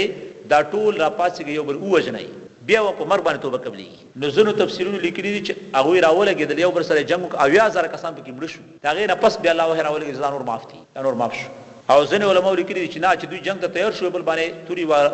شروع کولې دی وخت الله چې بس معاف شو نو دا غوي توبه د مرګ نه بغیر نه قبلې ده الله فرمایي و اذ قال موسی کله چې موسی علی السلام له قومه خپل قوم ته یا قوم زما قومم انکم ظلمتم بشک تاسو ظلم کړی دی انفسکم په خپل ځانونو باندې اتخاذکم العجل پنیولو د سخی سره په خدای تو باندې نو فتوبوا الی بارکم توبه وباسه خپل پیدا کون کی ذات تام او فقتلوا انفسکم اوجن خپل ځانونه ګوردا دغه توبه وا ذالکم خیر لکم دا کار و تاسو د پاره غوړه وی بهتر وی عند بارکم پنيز د پیدا کون کی ذات تاسو باندې د الله پرېز باندې دا کار غوړه دی مر خو ګران دی خو دا مجبوری ده نو چې توبه د الله نه قبري الله تعالی فرمایي فتاب علیکم الله مهرباني وکړه تاسو تاسو توبه قبول کړلم انه بشکد الله چې دی هو التواب الرحیم دا الله ډیر توبه قبولون کې او رحم کوون کې دی نو معلومه ده چې توبه قبول صرف د الله کار دی بل څه توبه نشي قبولولای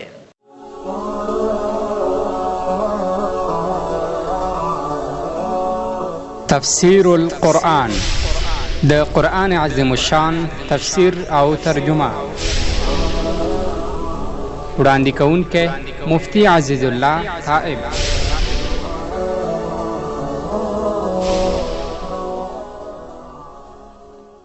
وَإِذْ قُلْتُمْ يَا مُوسَى لَن نُّؤْمِنَ لَكَ حَتَّى نَرَى اللَّهَ جَهْرَةً.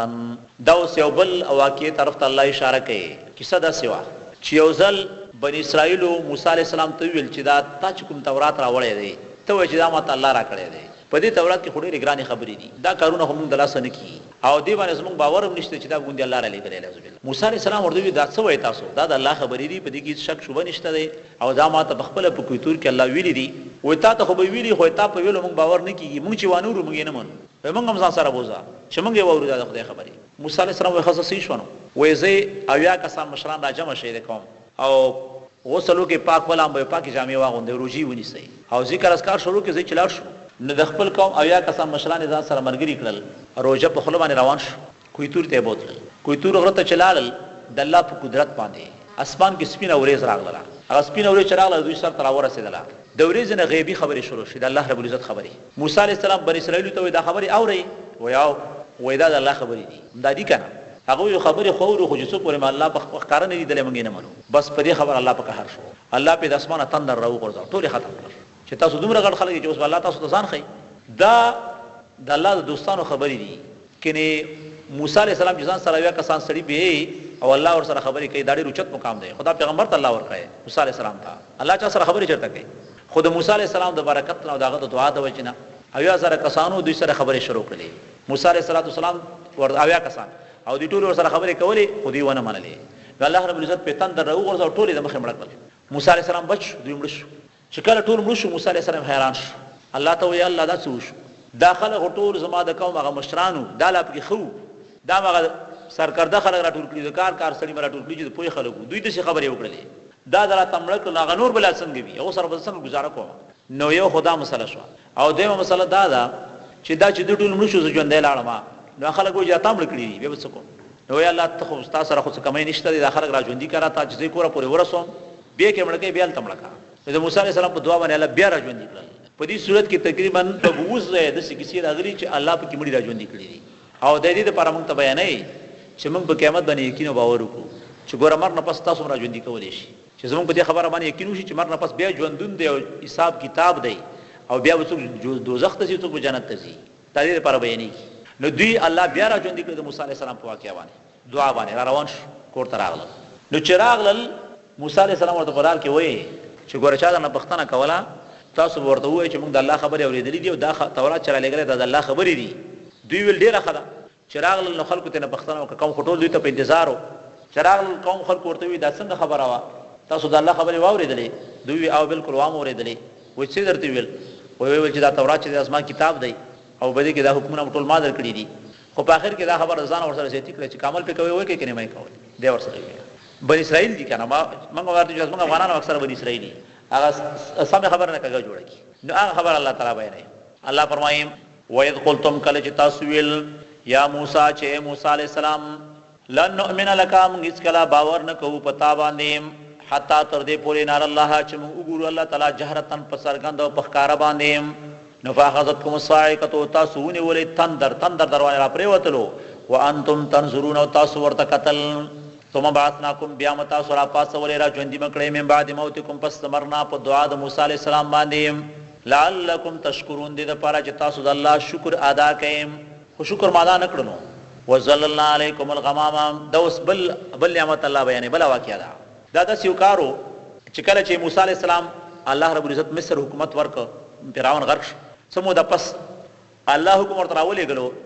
چې د بني اسرائیلو اصل خو چې دی خو د شام نه راغلی دی. یعقوب علیه السلام په شام کې اوسېدلو او شام چې دی نو هغه یو ظالم کافر قوم نیولی چې هغه عمالقه نومېږي. موسی علیه السلام ته الله ویل چې داسې وکړه چې دا خپل قوم در سره روان کا او د عمالقه قوم سره جهاد وکړه. موسی علیه السلام خپل قوم ځان سره روان که بني اسرائیل تلل د شام سرحد ته چې نږدې ور ورسېدل، یو ځای دی میدان تih نومېږي، لوی میدان دی. هلته ورسېدل. هلته چې کله ورسېدل پوځونو خیمې ولګولې، عسکر ټول د موسی علیه السلام ملګري مجاهدین ډېره شو په خیمو کې. موسی علیه السلام یو 10 کسان یا 12 کسان ملګري انتخاب کړل. هغوی ته وظیفه ورکړه چې تاسو لاړ شئ په طریقه باندې او د دې قوم حالات مونږ ته راوړئ چې په کومه طریقه جنگ وکړو. استخبارات خو ضروري وي او دا معلومات راوړئ او بل دغه قوت په مونږ ته وښایي خو څوک در باندې پوه نشي. هغوی لاړل خو دا خبره موسی علیه السلام ورته کړې وه چې ګوره هلته مې چې هر څه ولیدل د ما نه بغیر بل چاته به یې نه وایي، صرف ما له به یې وایي. هغوی صحیح ده. هغوی چې لاړل نو هغه قوم چې ولیدل هغه مالکه نومېدل. نو یو هغه قوم چې و هغه ډېر مضبوط خلک وو، لوړ خلک وو، مضبوط غټ خلک وو. او دویم بیا اندازې وسلې لرلې، پیسې لرلې. بني اسرائیل خو ټول عمر په غلامۍ کې تېر کړی و. غلام قوم اکثر توره نشي کولی، د فرعون غلامانو. نو بس دوی چې کله لاړل د هغوی ولیدل هېڅ متاثره شو، د هغو نه تاثیر پرې راغی، ورخطا شو. چې په لاره کې لګي و چې هو دوی سره چا پلار جنګ کولی شي. موسی همداسې مړه کوي په دې خلکو باندې. ته وګوره څومره غټ خلک دي، دې سره جنګ نه کېږي. دا زموږ ستاسو خلکو ما اکثره ویل چې جنګونه چېرته کېږي، مړه دومره طاقت سره څوک جنګېدی شي. خو الله چې وغواړي غټ غټ طاقتونه ماته یې که نه. نو هغوی دا خبره وکړه چې دا نشي کېدلی. بس بالاخره چې راغلل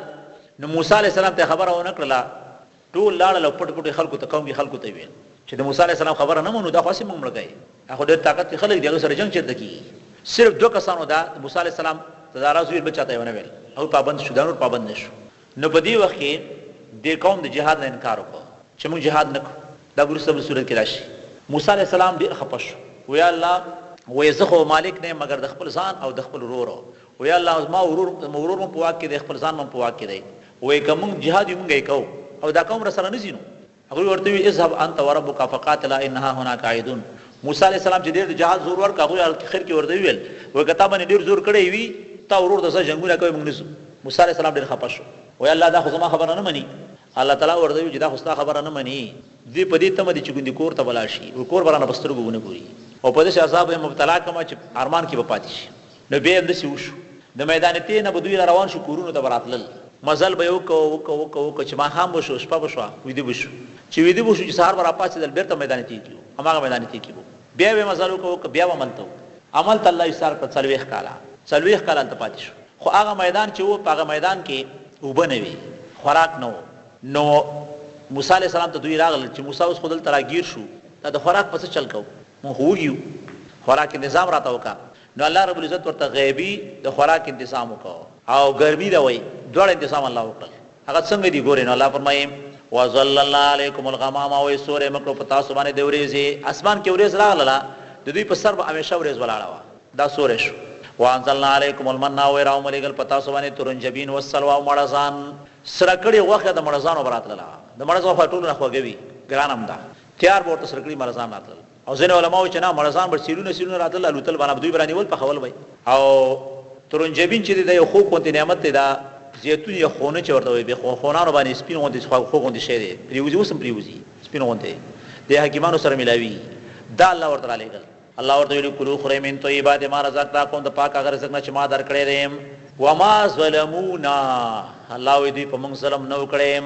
ځینې خلک دې ځای کې پام نه کوي، ترجمه کې غلطي هغوی داسې چې موږ ظلم نه وکړی، نه داسې دی چې وما ظلمونا، الله وایي دوی په ما ظلم نه وکړی، په موږ یې ظلم نه وکړی. ولکن کانوا انفسهم یظلمون، لیکن و دوی په خپلو ځانونو باندې ظلم کوونکي. چې الله خبره نه منه، خپل ځان سره یې ظلم وکړ. وإذ قلنا ادخلوا هذه القرية فكلوا منها حيث شئتم رغدا وادخلوا الباب سجدا.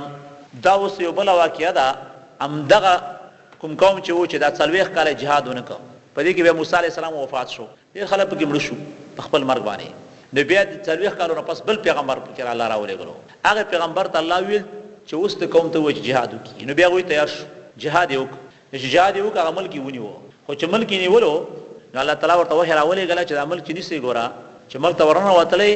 نو په داسې حال کې ننوځئ چې الله ته تابعدار اوسېږئ، د الله شکر ادا کړئ او عبادت وکړئ. نو تاسو نه به الله راضي شي او خپلو ګناهونو معافي وغواړئ چې مخکې جهاد نه دی کړی، د هغې معافي وغواړئ. او وایي داسې وایي چې خطتون وایي چې الله موږ ته بښنه وکړي. دوی ناپوهه جاهلان چې وو، نو دوی چې روان شو نو وایي هلته چې ننوتل کله،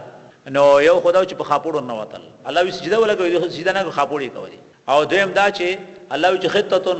بښنه وغواړي، دوی چې خطتون غنم غواړو، نو رشخند یې شروع کړ. نو الله رب العزت بیا پې عذاب راولېږلو او هغه وروسته روان دی. الله فرمایي وایي قلنا، کله چې موږ ادخلوا داخل شئ هذه القرية، دغې کلي ته، فکلوا خورئ منها، د دې کلي نه، حیث شئتم، کوم ځای کې مو چې خوښه وي، رغدن پراخ او ډېر وادخلوا الباب، او داخل شئ دروازو د دې ښار ته، سجدا تابعدار، وقولوا حطة، او وایي کلمه د بخنې، نغفر لكم سبو بخم تاسو خطاياكم تاسو گناهونه وسنزيد المحسنين الله عزت دې زیات بکوم نیکان خلق یو معنی دا او بل معنی دا چې زیات بکومغه عمل د نیکی زیات بکو اجر د نیکی کوونکو خلقو ته اجرونه زیات کو فبدل الذين ظلموا الله بدل کله هغه خلقو چې ظالمانو قولا وینا غیر الذي بغیر د هغه ناقیل لهم چې دوی ته ویل شوی و څه مطلب عمل بدل شو او خلی خبره بدل شو د خلی خبره ورته خطتون ویل شوی دوی هندتون ویلا عمل کې ویل شوی چې سجده وکړه دوی په خاپوړ نه وتل الله فبدل الذين بدل کا کسانو ظلمو چې ظالمانو قولا وینا غیر الذي بغیر داغه وینا ناقیل لهم چې دوی ته ویل شوی و الله فرمایي فانزلنا من راولګل علی الذين پاکستانو باندې ظلمو چې ظالمان دي رجزن یو عذاب من السماء د اسمان نام هغه عذاب چې شو هغه طاغون مرض وي طاغون مرض په کې راغی په لږ وخت کې 20000 کسان په کې مړ کړ دا مرض الله تعالی پیرا وستو طاغون یو ساری ناروغي دی یو بل تزیل چې نقل کی نو د مرض الله پیرا وستو نو الله راولګل په دې باندې طاغون مرض من السماء د اسمان نه بما په سبب دا کانو چود یو سکون چې دي فاسقانو د الله حکمونه ماتول فاسقانو نو ځکه الله تعالی پیدا سي عذاب راولګلوم واذ استسقى موسى لقومه فقل نضرب بعصاك الحجر اوس دې سره رسا یو بل واقعیا بیانېږي الله فرمایي مسله دا وا چې خوراک تنظیم خو په دې میدان کې وشو الله ورته مړزان راولېګل سوري تنظیم وشو ورز الله راولېګل اوس هغه اوار داغو کیمپ زموږ ماجور کې ابو بشان کیمپ نو وبنوي وي وبنشتري موسی عليه السلام ته بیا راغل وي وبنشتا حالکه د موسی عليه السلام خبره هم نه منله جهاد تم مطلب خو بیا هم خو پیغمبرو مجبور نو ورته ویل چې وبنشتا موسی عليه السلام الله ته دعا وکړه الله تعالی ورته ویل چې دا یو تیګه دا کانه دی دا په امسا وها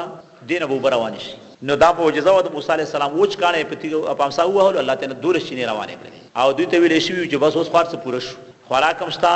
د مړزانو غوخي دي تازه او یخي وبدي اسکه او سورم در باندې دی نور څه غواړي دوی بیا هم ناشکری وکړه بل آیات کې روانه ده الله فرمایي وایي استسقا موسی کلا چې طلب دوبو کو موسی عليه السلام لقومي خپل قوم ته استسقا دوبو طلب ته وایي وبو غختل باران غختل زموږ اوس په دین کې د باران د پاره دعا غختل کې زموږ د امام سے مذهب کې دعا ده چې د جمعې پر ورځ باندې مانځ په منبر باندې دعا سړي وغوړي او یا دغه د پاره مونږ دی دوه رکعات مونږ خواجه استسقا کله چې طلب دوبو کو موسی عليه السلام لقومي خپل قوم ته فقل الله موږ ویل اذر بیاساک الحجر اوه پامسا باندې دا کانه نفان فجرت روان شي منه دا کانی نام 12 عینا دولس چینه د وچ کانی نه الله دولس چینه روانه کړی دا معجزه و د موسی عليه السلام الله فرمایي قد علم كل اناس بشک پیجندل هر یو ډلې مشربهم زید اسکل دوبو خپلم هر چا خپل چینه او ګدر پیجندلو الله ورته ویلو کلو خوري وشربوا اسکای مې رزق الله د الله د رزق نام ولا تعثوا مگر چې فی الارض پسمه کې مفسدين فساد کوونکې قرآن فساد مکوي واذ قلتم یا موسی لن نصبر على طعام واحد مسیدینا فرمانی ته ګوري چې کله د هر څه پوره شو یو څو ورځې پس بیا موسی عليه السلام تراغلل وای موسی هر وخت دا غوخه د پامه باد شو وای هر وخت غوخه دا وای لمو ته بل څه پیدا کا موسی عليه السلام بل شي وای یار ته وګاو پیاز او چکنی او دال او داشن مپکار دي موسی عليه السلام ول جخنو الله رب العزت تاسو پیدا نه تاسو دا پیدای اساسو پرمیشن نه مني چې غواړي ما وکړي وای زه چې دا شین مخ خوې دي خار ته کوشي او خارونه کې پیدا کیږي ځان ته واخلې کا او غټي کا دا خو نشته چې ګوندې نشته شته خدای واخلې ځان ته الله تعالی فرمایي وای قلتم کله چې ویل تاسو په میدان ته کې یا موسی عليه السلام لن نصبر چې موږ هیڅ کله صبر نه کوو علی طعام واحد په یو قسم خوراک باندې چې غوښه دام فدع لنا ربک دعا وکړم ته د خپل رب نه یخرج لنا چراو باسی مونږ تام مما داغه ترکاریانو نه تنبت الارض چې زمکه راشنه کوي من بقلها یعنی ترکاریانو نه وقصائها او د بادرنګو د ترونا وفومها او دوغینا او عدسها او د دالنا نسکنا او بصلها او د پیازنا ادا شین مپکار دي نو علماء وي څومره ناپوهه خلک چرته غوخه او چرته پیاز وګه نو وګه او پیاز بدل کړ په غوخه باندې نو قال ویل الله تعالی تستبدلون الذي آیات تاسو بدلوي هغه شی هو ادنا چې ډیر بیکار شی دی چې هغه پیاز دي بالذي پاغه شی باندې هو خیر چې ډیر غوړه شی دی چې هغه د مړزان غوخه دام اهبتو مصر نکوش یو خار تا فین لکم بشق تاسو د پارا ما هغه ملاویږي سال تم چې تاسو غواړئ په خار کې ارڅ شتریم وضربت علیهم الذلت او وهله شو په دوی باندې ذلت پیدا وهله شو او يهود چې يهودا تر قیامت پورې خپل مستقل حکومت نشي کولای الله پیدا صبر اوسه او په دې ټول دنیا کې په ټوله دنیا کې صرف یو د اسرائیل حکومت دی، اسرائیل د يهودو حکومت نور نشته. او دغه د اسرائیل حکومت هم چې د امریکا او د برتانیې د کنټرول لاندې دی. کله دغه هغه شو ختمي، خپل حکومت نه لري. د قیامت پورې به د دوی خپل مستقل حکومت نه وي. او بیا چې کله دجال لوزي، دجال بیا د يهودو نه وي، او د يهودو نه وي، هغه بیا په ټوله دنیا باندې حکومت کوي وخت پورې د څلويخ ورځو لپاره. خګورې الله تعالی فرمایي وزربت علیهم الذلت او علی شپدی باندې ذلت او مسکنت او غریبی مسکینان الله غریبان کړل. وباءوا بغضب من الله، دوی اختشوا په غضب د الله باندې. ذالک دا په دی وجه بیان نو بشک دوی چې کانوا یکفرون بیاات الله، دوی به کفر کاو د الله په آیاتونو باندې، او یقتلون النبیین وجلب پیغمبران بغیر الحق په ناجایز او ناروا باندې. حدیث کی راځي چې دوی ته الله رب العزت تقریبا 9.5 پیغمبران را لېږلي وو، څه کم زیات، او هغه دوی په یو شهیدان کړي. یو پیغمبر به شهید کاو، بیا بل لا تبل براتله. دا وایي چې څومره مرګري را پاسې د چا چې مرګرتیا کړو هغه ټول شهیدان کړل. الله تعالی فرمایي ويقتلون النبيين، او دوی وجني پیغمبران بغیر الحق په ناجایز باندې. اوس دل تراغله چې پیغمبر په ناجایز مو وجني، نو په جایز پیغمبر وجل جایز نه. پیغمبر سره د شکار نه کوي چې ته وجني، چې تا دغه وجل جایز شي. خود دلته چې وایي چې بغیر الحق دې مطلب دا دی چې دوی کافرانو کافر ورته وجداد ناروا کار وکړو. مسلمان خو پرې دا چې کافر دوی په خپل وجداد ظلم کوي. ذالک دا په دې وجه به ما اسو چې دوی نافرمان او وکانو یعتدون او دوی زیاتی کوونکي. اوس الله رب العزت د دې نه پستا یو عام او قاعده او قانون بیانوي. الله فرمایي چې ما ته د قومونو اعتبار نشته دی، که پښتون وي، که عربی وي، که پنجابی وي، که هر څوک چې وي، خو چې په دې قانون باندې څوک سم وخی چې بس هغه زما بنده دی، او چې دا قانون څوک نه مني بس هغه ما ته اعتبار نه لري. الله فرمایي ان الذين بشکا کسان امنو چې ایمان راوړی دی، والذین واکسان اجاسی په خلی ایمان راوړی دی، والذین واکسان هادو چې يهوديان دي او نصارا او چې عیسایان دي، والصابین او دستور عبادت کوونکي ایمان امن بالله، چا چې سی ایمان راوړو په الله باندې، والیوم الاخر او پورز رستنه باندې، وعمل صالحا او چا چې نیک عمل وکړلو، نفلهم دوی د پر اجرهم اجر دوی دی عند ربهم پنه ضرب خپل باندې، ولا خوف علیهم نو پاغي باندې ډار وی، ولا هم يحزنون او نه باغي غم جنشي. څه مطلب اے وې په دې قوم پرسته باندې کار نه کیږي چې ته چې يهودي ما جنت لازم ادا بل وي صحیح جنت لازم بل وي مسلمان ما جنت لازم نه وې دغه قانون چې چاره اوس په الله ایمان لري او پورز د آخرت ایمان لري او نیک عمل کوي، نو بس دا کس مسلمان دی جنت ته بزي. خو الله فرمایي چې نه ډار وي او نه به دوی غم جنشي. خو اوس مسله دا ده چې یو تیر شوی غمی او یو را روان غمی. الله تعالی زموږ خصوص نصیب کی جنت کې دا یو نشته، نه په تیر شو پسې غم شته او نه روان شته. کله نه کله د سی وی چې سړی خوشاله وي خو ډار ور سره وي چې یاره مریض نشم، مړ نشم، غریب نشم، او کله کله دا چې بخانی کوم تاوانونه سړي کړي پلار مور مړي وي هغه پسې خپوي، نو آخرت کې دا یو څه نشته.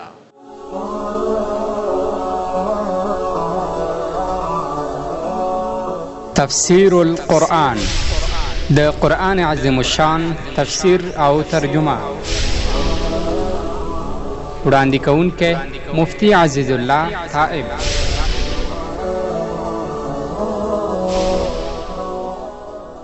وَإِذْ أَخَذْنَا مِيثَاقَكُمْ وَرَفَعْنَا فَوْقَكُمُ الطُّورَ خُذُوا مَا آتَيْنَاكُمْ بِقُوَّةٍ وَاذْكُرُوا مَا فِيهِ لَعَلَّكُمْ تَتَّقُونَ. خدا اوس یو بل د دې ځنه اوس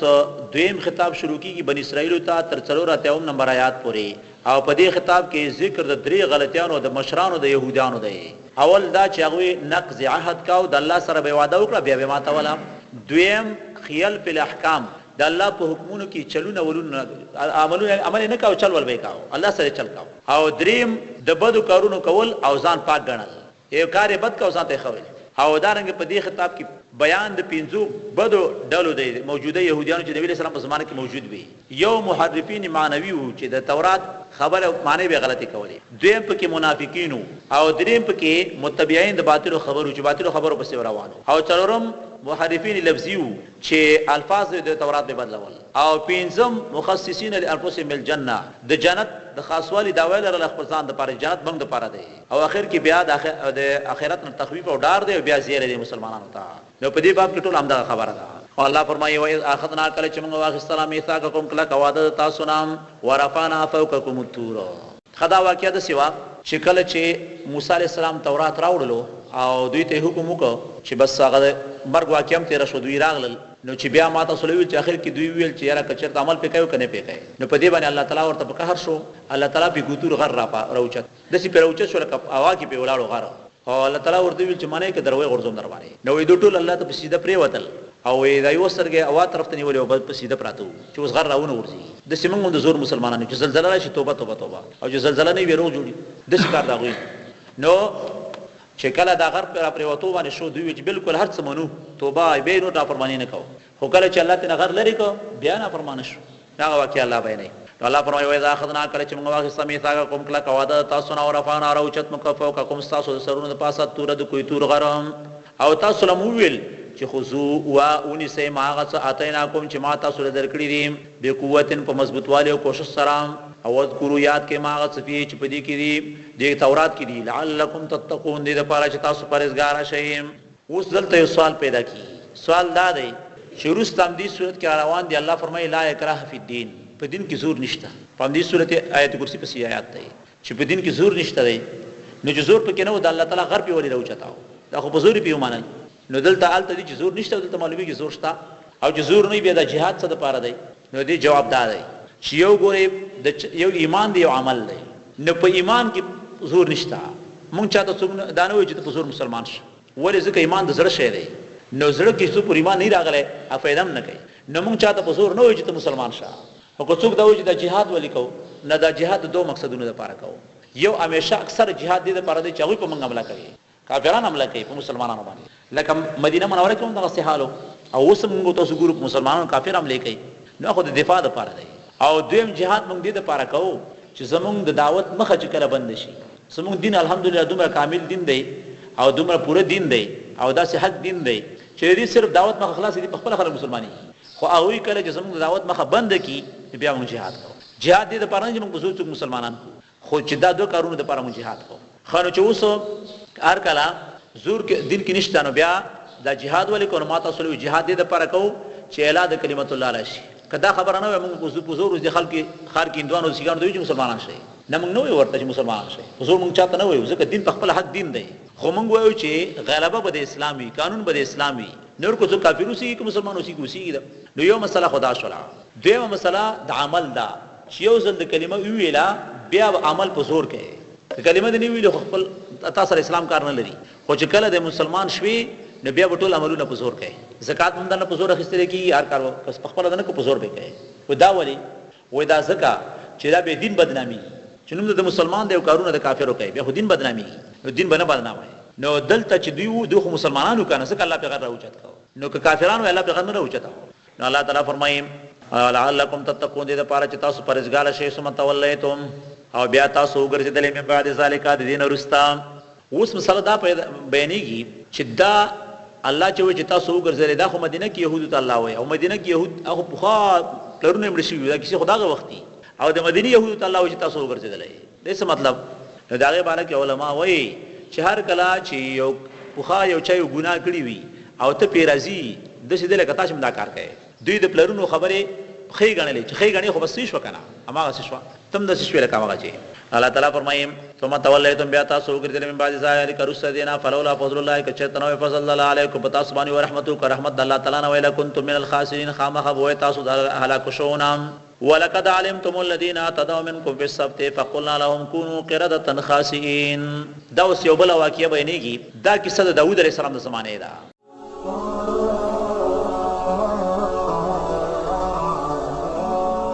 تفسیر القرآن د قرآن عظیم الشان تفسیر او ترجمه وړاندې کوونکی مفتی عزیز الله طائب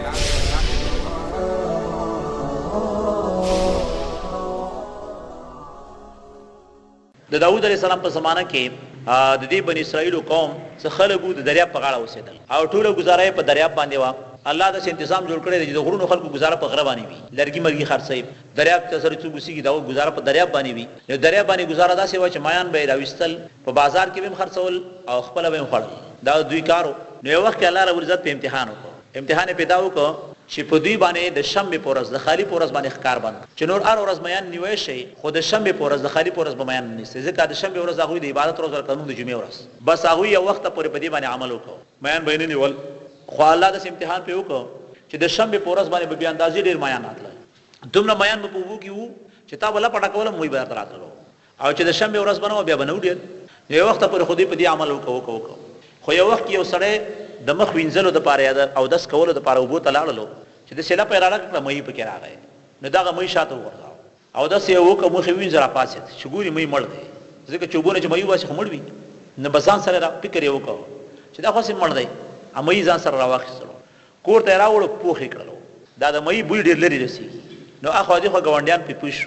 هغه ورته داسې کې دا خو ناروا دي تاسو د ولې وکړل هغه ویل دا ټیک ته زم په کوم چې ناروا دي خدا سي مړ شو یو دا کیسه ودا سي ما شاته ورته هغه مړ شو نو بس اوس خاصه مړو ما به شي کړی وای بس د خلکو زړونو کې هلي پیدا شي چلونه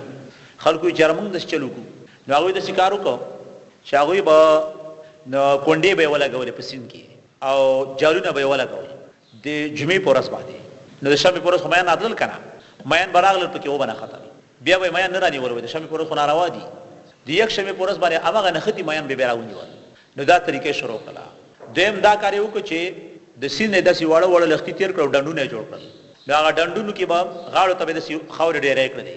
نو چې دا وکړه مېن به ډند تلال دی به خاور نه اخوا ته د خوا د ټوپونه وهل خاور په خپل لختي ته ورته شوې لختي ورپسې بند شو مېن به بند پاتې شو نو سبب به راونی ول چې دا کار شروع کړلو په هر وخت کې نیکان خلک وي الله تعالی دنیا د نیکانو نه خالق کوي خلک وي ارزه کوي علما را پاسې د لغه زمانه نیکان خلک را پاسې د لغه بیان شروع کړه څه کوي دا ګناه ده او د خالی پورس باندې د شمع پورس خو کار مانی دی دوی ورته ویل مړای سي مسانه شیخان جوړ کړی دي مخ د شمع پورس نه دی کړی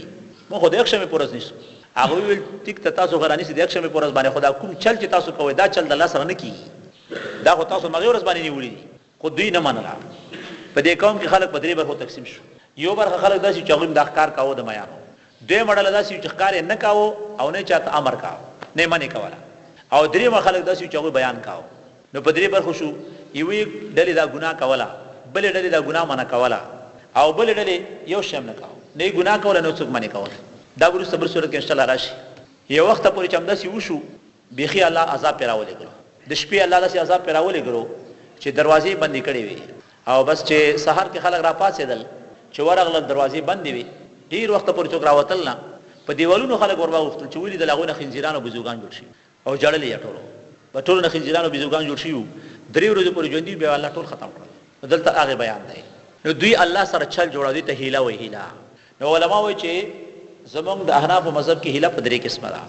یو هیله چې دا هغه جایز ده بل خیره هغه ضروری ده بل خیره چې دا ناروا ده ضروری هیله دا ده چې د الله یو حکم دی هغه خامخ په خلکو تطبیقي خو کوس د زیرا چې تطبیقي کې نه به وڅکه نه تطبیقي نو بیا هغه ته یو طریقه جوړای څنګه طریقه چې حکم پاتې نشي لکه د مثال په تور باندې د ایوب علی السلام کې سره روانه ده چې ایوب علی السلام خپل خزه ته قسم خورلې او جذبتا سلخت وهم نو بیا الله رب العزت ورته وحی راولې غلا چې کدا خزه تسلخت وه خدا هم لکی زړه خزه نو سلخت راواخل او پیوزې پیوها دا په خپل الله ورته وی نو سلخت راواخستلې او خزه پیوزې پیوها د الله حکم تطبیق شو د الله حکم تطبیق شو طریقه ورته وې استغفار دا رنګ حدیث کې راځي ابو داود کې حدیث دی چې یو سړی مریضو سپینګیره بوډا سړی کمزور او یو وینځي خدمت تراغله پښتنه تا څو ګور سره نو او یې ستغه مریض دغه وینځ سره زنا وکړه بیا گیر شو چې گیر شو نو هغه دومره کمزور چې په اندازې کمزور و اوس هغه ته سزا ورکولې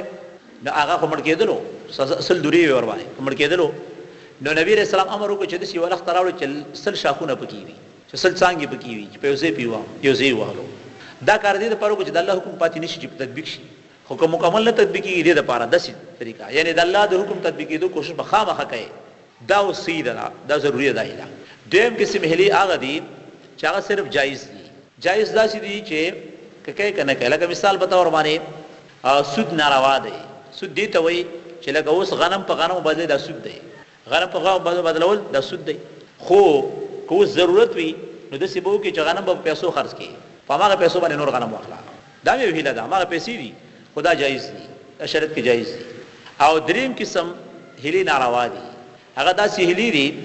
چې سړی د الله د حکم نه ځان بچ کړي د الله حکم نه ځان بچ کړي چې په ما تطبیق نشي دا ناروا دي لکه دلته بني اسرائیل هم داسې کول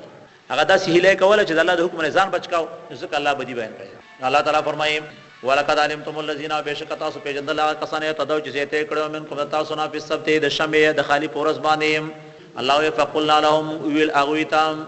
کونو چې شي تاسو قردتن بزوغان خاصین خوار او ذلیلان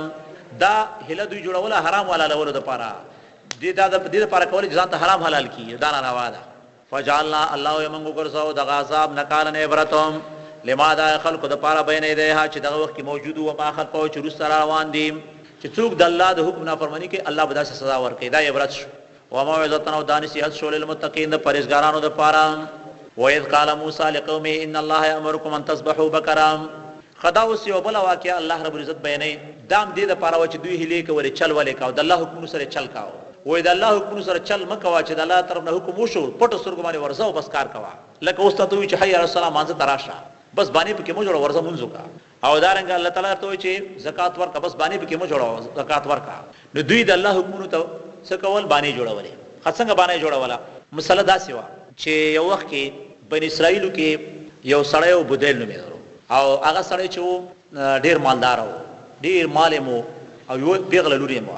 خو ځامنی نو او وريرونه نو وريرونه په دې تمو چې نن یو کسباوي خدا تر به مړکی کاکا مړکی او بس لور به مراته پاتې شي او پیسې به پاتې شي میراث خو هغه نه مړ کېدلو د الله په صلاوا نو اخر کې دوی تنگ شو مجبور شو چې مجبور شو تنگ شو نو بس هغه ترې ځان سره بوتللو او یو ځای کې په سبانه بوتلو مړې کړلو بیا مړې راوړو او د داس چا کور مخې ته وګرځاو چې هغه ډېر پاک خلګونه خلګو شپې مړې هغه مخ کور مخې ته وګرځاو نور سحر کې را پاسې د روزانه په جړا کړو او منډه کړله او ویل چې دا مړې خودوي کړي زموږ ترې مړ کړي هغه داوا وکړه نو څو غلطي وکړلې یو خو مړې وک په نه حق باندې او دویم دا چې په بل چا باندې داوا وکړه د ګناه نو هغه خلک منکر شو چې موږ نه دي کړي مړې خو نه وکړي اخر کې فیصله موسی عليه السلام تعالی علیه موسی علیہ السلام ته په دې وخت کې لا معلومات نه راغلي د اسمان د طرف نه الله تعالی ورته وحی راولېګل وې موسی کچرتا داخلك د دې مړي قاتل معلومول غواړي نو اسانه طریقه دا یو غوا دی حلاله کی او دغه اندام دراوخلی خپمه دراوخلی د مړي دی پیوي مړې برا جندې شي مړې په خپل خبري وکي خپل قاتل په خپل وخی موسی علیہ السلام خلکو طویل چې خاص تاسو کې غواړي چې د مړي قاتل معلوم شي نو طریقې دا د چلار شي او غوا لاله کوي او دغه په یو اندام باندې د مړي وای مړې برا جندې شي خبرې وو کې خپل قاتل به وخی هغه خدا کار نه کاو څنګه هغه په خپل قاتلانو بس باندې شروع کړي دا باندې شروع کړي و یارا غوا اول خو چلاړ یو وخت پورې ورکو بیا راغله وای څنګه غوا لاله کو تور کسبینه کزیړه نو موسی علیہ السلام ورته وای چې غوا لاله کې هر قسم غوا چې غوا لاله کې خو زیړه غوا لاله کې لاړل زړه غوا پسې ګرځیدل زړه غوا نه پیدا کېدله بیا چې پیدا شوله به دا شکر پیدا شو چې ځوان غوا لاله کو سړه نو بیا موسی علیہ السلام ورته جنری رضوان او زیړه سړه درمیانه غوا لاله کې بیا لاړل ګرځیدل داسې غوا نه پیدا کېدله بیا چې پیدا شوله بیا راغلل وای خداسه غوا لاله کو چې گئی وی کې گئی نه وی نه وی کړي وی کني وی کړي موسی علیہ السلام ونه د غوا لاله کې چیز قسم یو میو پینې شوی پټه پینې یا شوی بیا لاړل غوی دی وی وسیلونو لیکلي دي چې غوی دی کونډي د زوی سره پیدا کړل د کونډي خو زوی هغه سره هغه ته وی دا غوا په موږ خرڅه کا هغه زینه خرڅو منکر شو و هر څومره چې دی ورته وی لغې نه خرڅو خو چې ډېر زیاتې مجبور ک نو هغه ورته وی چې غوا خرڅو مخ په شرط باندې وای څه شرط وای شرط دا چې دی غوا څرمن براته د سرو سره نه کوي بیا به خرڅ کا دوی وی چې زخیر د مجبور ډېر قوم یو کنه ټول قوم بسره سره راجمع کړل او هغه واخیستل هغه حلال کړل او چې هغه مړې پیو هلو مړې را پاتېدل خبرې شروع کړلې او په خپل وی چې د خپل ورونو وجلې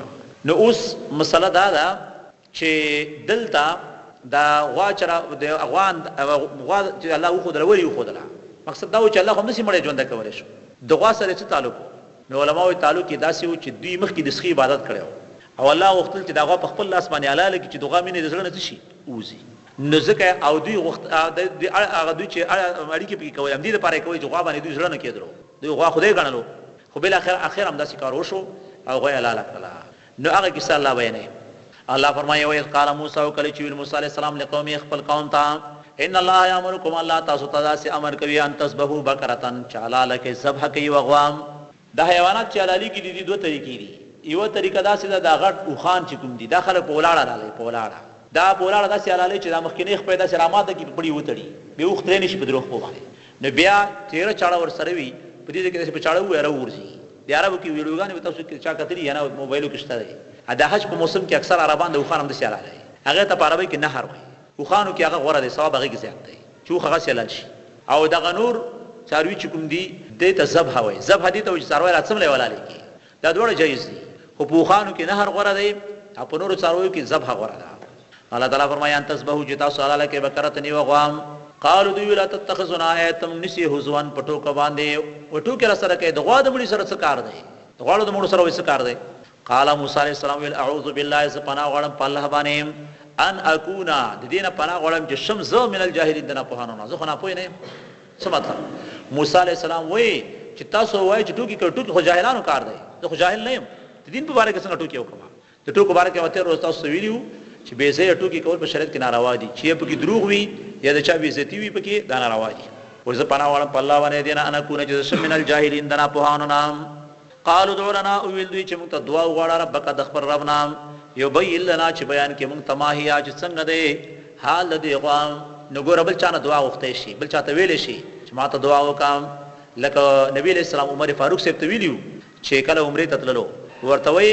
عمر فاروق ورته وی یا رسول الله اجازه راکړه چې عمره ته سما نبی علیہ السلام وی زه عمره ته خلاصه خو یا اخي لا تنسنا فی دعائک وی دعا کې موږ مې رب ما ته دعا کوه نو موږ تاسو کې بل دعاګانې غواړو په شیشه دعا ډیره خبره نو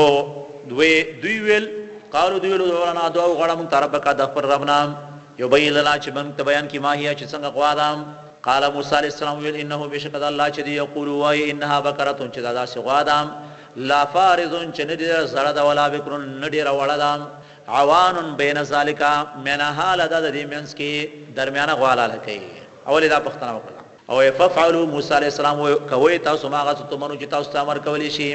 وای بس ډیرو خبرو نه کته شي لټولو نه خو چې ته تمر کی عمل پیو کوي نو قالو دی ویل ادعو لنا ربک ام ته دعا وغواړه د خپل ربنا بیان او غواړم ته د خپل ربنا یبین لنا چې بیان کې مونږ تام مالو نو چې څنګه دی رنگ دی غوا وسه رنگ ترنګ وخیا قال موسی علیہ السلام ویل انه بشک الله چې دی یقول وایم انها بقره چې بشک دا یو غوا د صفراء او تک زیړه مخکې متاسل وي دا زړ رنگ ول انتخاب کو وای دا ځکه چې سامری چې کوم څخه جوړ کړي او هغه د سرو زرو او سره زر غو دی وی کنه ځکه زړ انتخاب شو انها بقره بشک دا غوا چې د صفراء او تک زیړه دام فاقع لونها تیز رنگ د تسر الناظرین خوشاله کوي لیدونکو وای د شغاله لکه چې تک زیړ خوې رنگ وي چې سړی ورته وګوري سړی په خوشاله شي د شغاله لکه نو قالو دی ویل ادعو لنا ربک دعا وغواړم ته د خپل رب نام یبین لنا چې بیان کې مونږ ته ماهیا چې څه دې صفت د عمل دی غوا چې دی غوا به کار وکړي وي غیب وي که غیب نه وي ان البقره تشابه علینا او بشک دا غوا خو ګډ وډه شو په مونږ باندې نو ناپوهه جاهل سره په بل چاته ماته چي وي غوا په مونږ ګډ وډه شو غوا خو دې په خپل بسان ګډ وډه موسی علیہ السلام ورته ویل دوی ویل وای دا سیکو ها و ان او بشک مونږ چې ان شاء الله او کدا الله غشیم لمهتدون نمونږ رسیدون کی خپل مقصد تام یو علماء چې ان شاء الله ویلا دې دریم ځل باندې که ان شاء الله نو ویلي وای کې دې شي چې تر قیامت پورې دا غوانه پیدا کړی چې ان شاء الله ویلا غوای پیدا کړل نو ها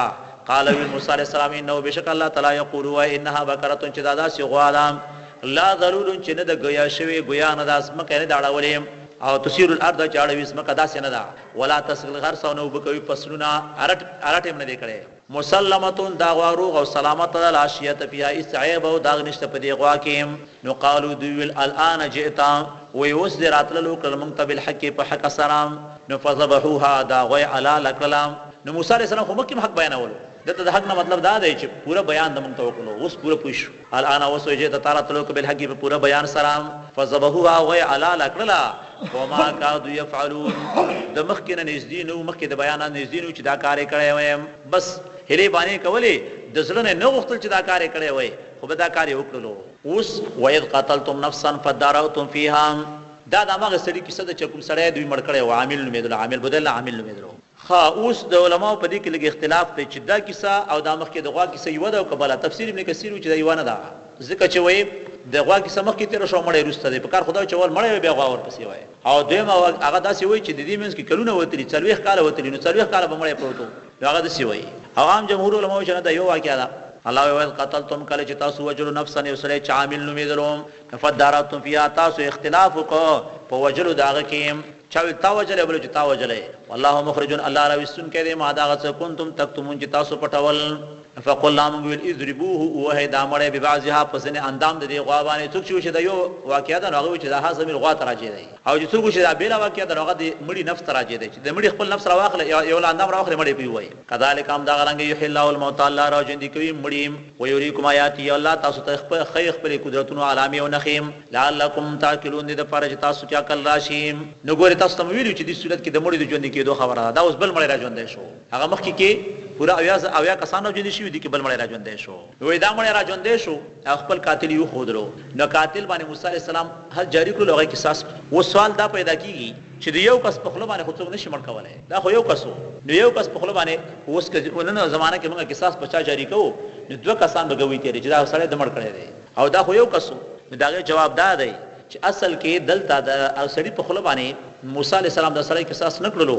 بلکې د وحي په ذریعہ هغه ته خودري شي کنه چې دا سړي چې وې دا وحي دا د وحي د وجه نه هغه کړلو قصاص کړلو الله تعالی فرمایي کذالک یحیی الله الموت دا رنګ الله را ژوند کی مړي او کوم خایت سایت خپل ایتونه لعلکم تاکلون دې د پاره چې تاسو کې عقل راشي او چې مړی را ژوند شي خبري وکي خو په کار دې سره توبې وباسي او سره الله ته متوجي شي و دې دوی زړه نورم کلک شو الله وسم قصد قلوبکم بیا سخ شو کلک شو زړه تاسو من بعد ذلک رسدینا فهي انو دا زړه تاسو کل حجاره د کانو پشان شو او اشد قسوا د کانو نم زیات کلک شو خد کانو څنګه کلک شو وای ګوره کانو کې لګ نرمال شته څنګه نرمال دي و ان من الحجاره بشق زن د کانو لما غدیم يتفجر منه الانهار چې بيږي دا غیر نهرونه و ان من حوزن د کانو لما غدي يشققو چوديږي او فيخرج منه الماء راوزي دغه اوبم و ان منها بشق زن دغه لما غدي يهبتو شرار غړي را کلی کی من خشیت الله د ډار د الله نام وما الله ندي الله تعالی بغافلنا خبر عما دا سنا تعملون چې تاسو عمل کوئ اوس اخر کې تسلی ورکړي الله تعالی مؤمنانو ته رسول الله صلی الله علیه وسلم ته چې تاسو د يهودو نه د ایمان تمه لرئ نو د يهودو نه ایمان تمه ډیره ګرانه ده هغه نو مسلمانېږي الله تعالی فرمایي افتطمعون آیات سودا سے تمه لرئ ايؤمنوا لكم چې دوی به ایمان نوړي پتا سو باندې وقد کان فریقون او بشک وای وډل منهم د يهودو نه يسمعون كلام الله چې د الله خبري په خپل اوریدلې په کوتور غل کې هغه کسان ثم يحرفون بیا دوی بدلولې من بعد ما کلو پس داغه نه چغوي خپویدل په معنا داغه باندې وهم يعلمون او خپویدل په ګناه داغه باندې بیا هغه خبره بدلې کړې واذا لقوا الذين الله وکړه چې دوی مخامخ شي دا کسانو سره امنو چې ایمان راوړل نو قالو دوی امننا چې موږ ایمان راوړل منافقان دي واذا خلا بعضهم کله چې ځان لشي ځنې دوی لا بعض ځنه نور سره نو قالو بیا د مشران ورته وایي اتحدثونهم آیات خبر ورکوي دي مسلمانانو ته بما باغ زبانه فتح الله علیکم چې الله خود دې تاسو ته دې مبارکیم ليحاجوکم به دې لپاره چې دوی جګړیو کی تاسو سره په دې بار کې آئنده رب کوم پنځ ضرب تاسو باندې څه مطلب قیامت کې وتعالى وایي چې تاسو په خپل وی چې مسلمانانو دین حق دین ولې نه منلو افلا تاکلون آیات تاسو کې دومره عقل نشته خپل کو شرانو ته مشرانو ویل چې مسلمانانو ته موج تاسو دین حق دی وای تاسو کې دومره عقل نشته الله فرمایي اولا يعلمون آیات دوی نه پوي ان الله چې بشک الله چې دی عالم الله پوي ما پاغه څه سرونه چې دی پټوي و ما يعلنون هغه چې دی ښکار کوي ومنهم اميون الله وزن دا مخکنی خبره ټولې د مولایانو وي دا ګډوډي چې جوړولې دا دغه زمانه د مولایانو وي او د يهودو اوس دلته د يهودو د عوامو چې عوام سم خلک نو الله فرمایي ومنهم اميون زين په امیان به سوا د خلک دي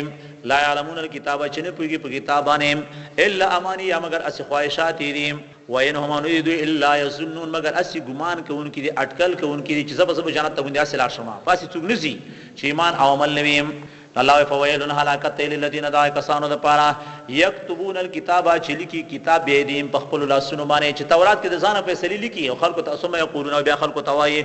هذا من عند الله چې دا الله تر طرف نه راغلی دی دا کار ولې کوي د دې لپاره لیشترو چې واخلي به په دې سره سمنن قلیلا پیسې لګیم د دنیا فویل الله هلاکت دوی د پاره مې دا سره کتب چې لیکلي دي ایدیم لاسونو دویم وویل لهم او هلاکت دوی د پاره مما دا غسنا یکسبون چې دوی کوم مال ګټلې دی چې دوی ګټیو کسب کوي سبحانك اللهم وبحمدك اشهد ان لا اله الا انت استغفرك واتوب اليك په اخلاص سره دعا وکړئ یا الله زموږ معاف کړي یا الله زموږ چې ویل زموږ چې اوریدل استاد او استاد لپاره وګرځي یا الله په ټول مسلمان امت باندې رحم وکړي یا الله زموږ په افغانستان باندې خصوصي رحم وکړي یا الله په افغانستان کې نور زموږ داسې ژوند نصیب کړي چې د دیندارۍ د خوشحالۍ د سوکالۍ ژوند وي